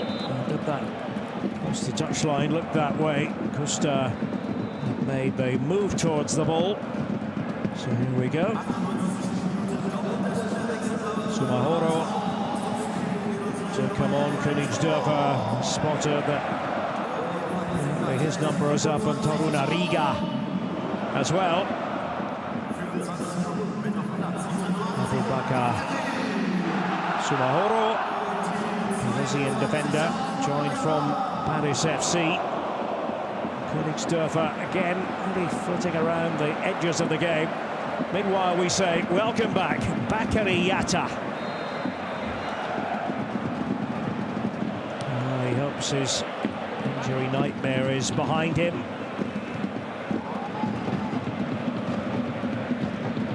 Longest serving player on the staff in the current squad.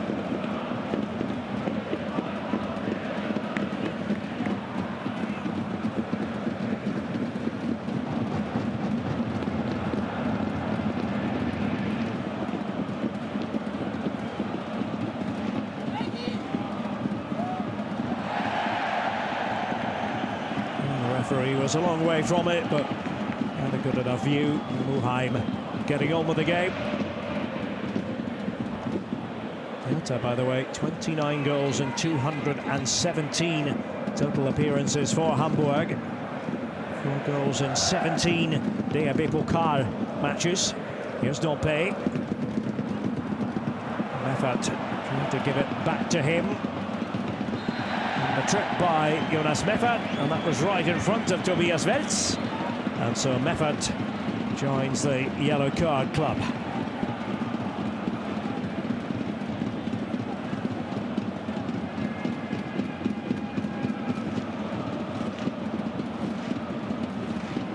Member of the Mannschaftsrat team council, which is a very important concept in German football. Players of different ages, captain, vice-captain and others represent the players in discussions with management. You have to have a hierarchy, and it's not just about seasoned veterans.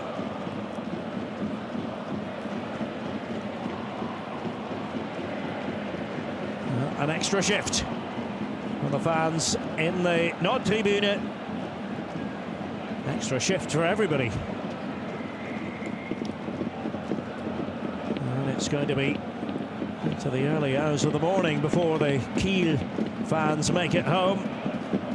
I suppose they'll care if Holstein Kiel become the second Zweite Bundesliga side to make it through to the quarter-finals of this season's Pokal. Draw for the quarter-finals coming up on Sunday. Let's see if Kiel can create here. Maybe another chance to get it back in there. Schwab, who played it in. Now Dompe. Not enough players in that sector of the pitch for Haasval, and Knudsen throws it back in, but he is going to be stopped. And this is why. No sporting touch from Vuskovic, the young Hamburg defender. And he might be your opponent, but he's not your enemy. Rosenbaum here. Tried to control it. Not sure if something went twang. But that is a nice sporting touch. And Vuskovic, full marks to him, the 18-year-old.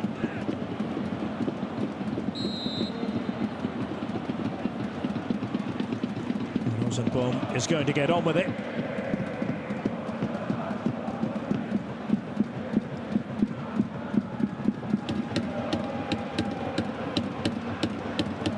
Inching towards the end of this first period of extra time. It's been a gritty game of football. A true Pokal fight. And they will fight on to the finish. Whatever it takes, if necessary, a penalty shootout.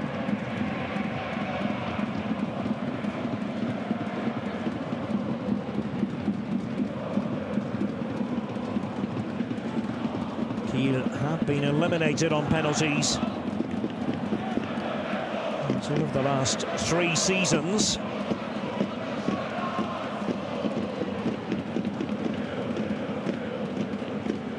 Hamburg, a thing or two about winning in extra time, pulling it out in extra time. Having done just that in the first round, away to Pirmasens.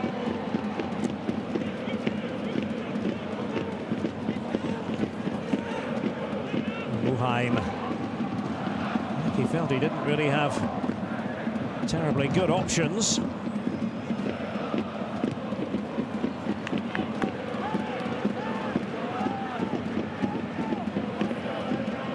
Another word about Yatta, his first competitive appearance since the 18th of January. As I mentioned, 4 goals in the Pokal in his career, the last of which came in Bielefeld for Hamburg in October 2023. A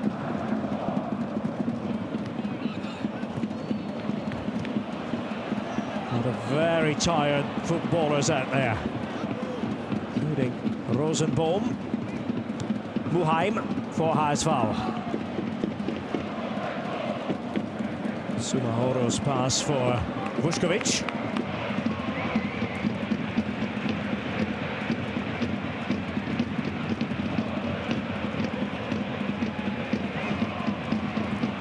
Ramos out to that right-hand side where Fabio Vieira had taken up his position.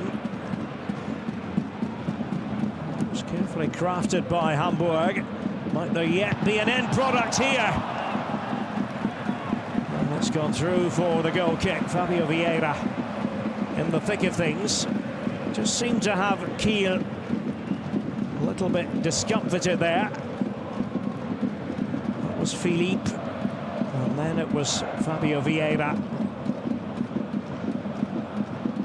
Timon Weiner with it.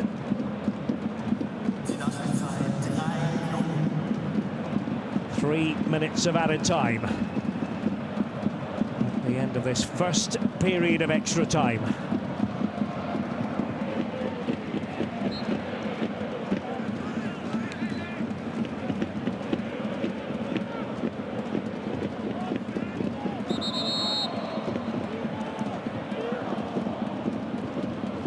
Well, shortly they will change around.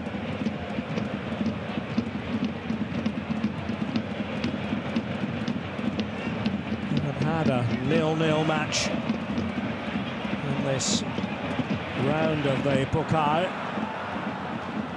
and everything to be decided on the night as ever. Yatta is waiting there to touch it on. There's a special relationship with the Hamburg fans based on length of service. Dompe, too close to Weiner. Two questions being asked. Sahiti, who went down just as that was developing.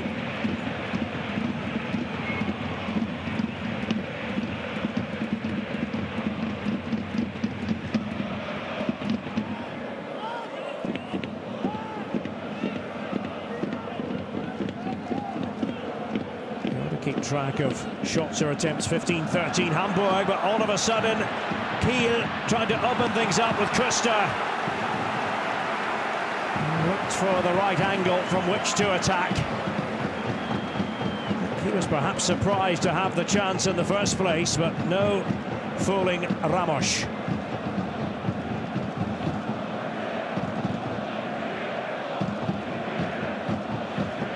Sometimes what it comes down to, one moment like that, one defence or the other switching off, and it's all down to whether or not you have the presence of mind. It was still a big task facing Kuster.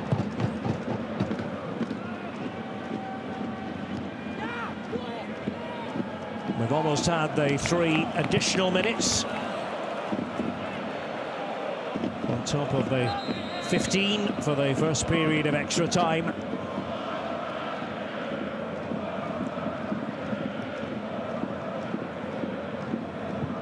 It's been a real cup battle, this.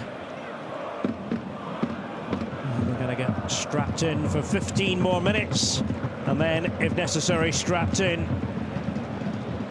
for the drama of a penalty shootout. We're not there yet, though.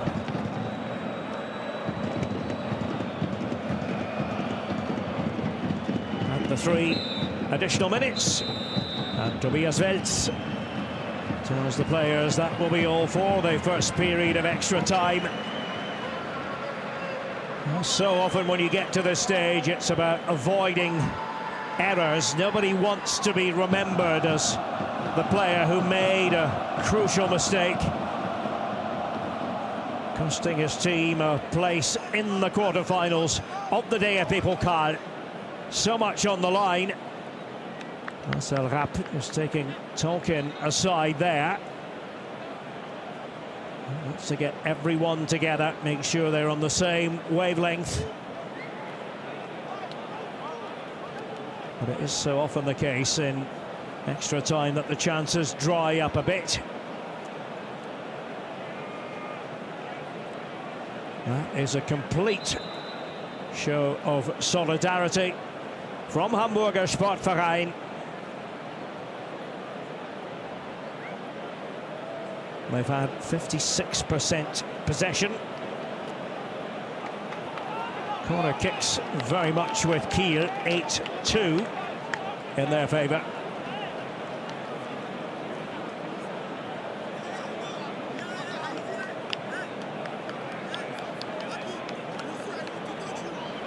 Markus Müller to come on for Holstein Kiel. That would be for Rosenbohm.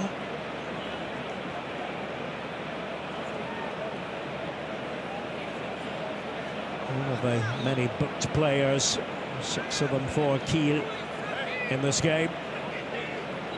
It's been physical at times, it was always likely to be so.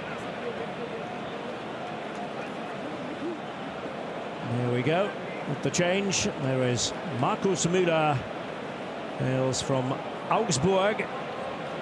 Spent last season with Osnabrück. Has been in a bit of a form trough. 12 total appearances for Holstein Kiel.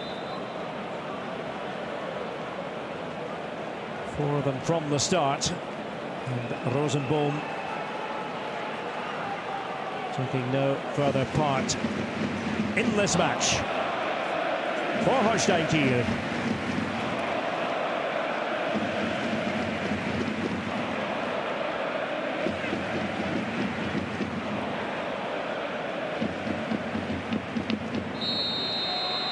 "15 more minutes. Hamburg 0, Kiel 0. A blank score sheet in this Nord-duel, confirming that Müller is on for Rosenbohm. 15 minutes away from a penalty competition to settle the outcome.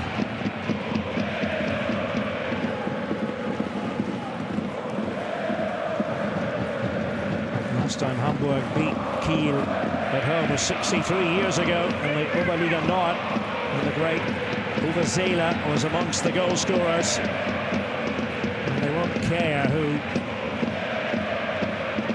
does the damage in front of goal this time. Hamburg fans, if it does happen for them. Haasfowl playing towards the Nord tribune. Philippe positioned in the centre. They'd like to give it to Dompe. You know what's coming, but can you stop him? That was nice work, and Mulheim, and this time the goal for Hamburg, and it's Bakariata. What a way to return to the first team! A Haasfowl hero. His first competitive appearance since the 18th of January, and he's just bagged his 5th career Pokal goal. And will that represent Hamburg's passport to the quarterfinals?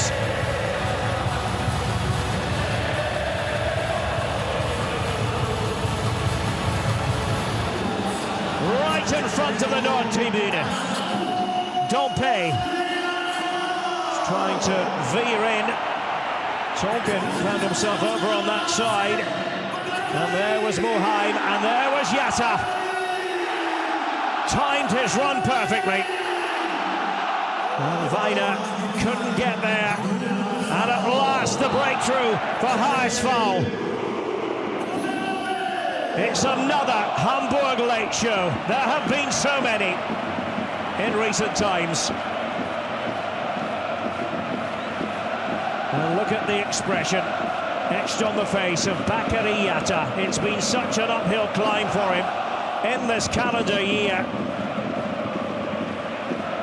Back at the side, back on the score sheet. And now Holstein Kiel really have to do this the difficult way.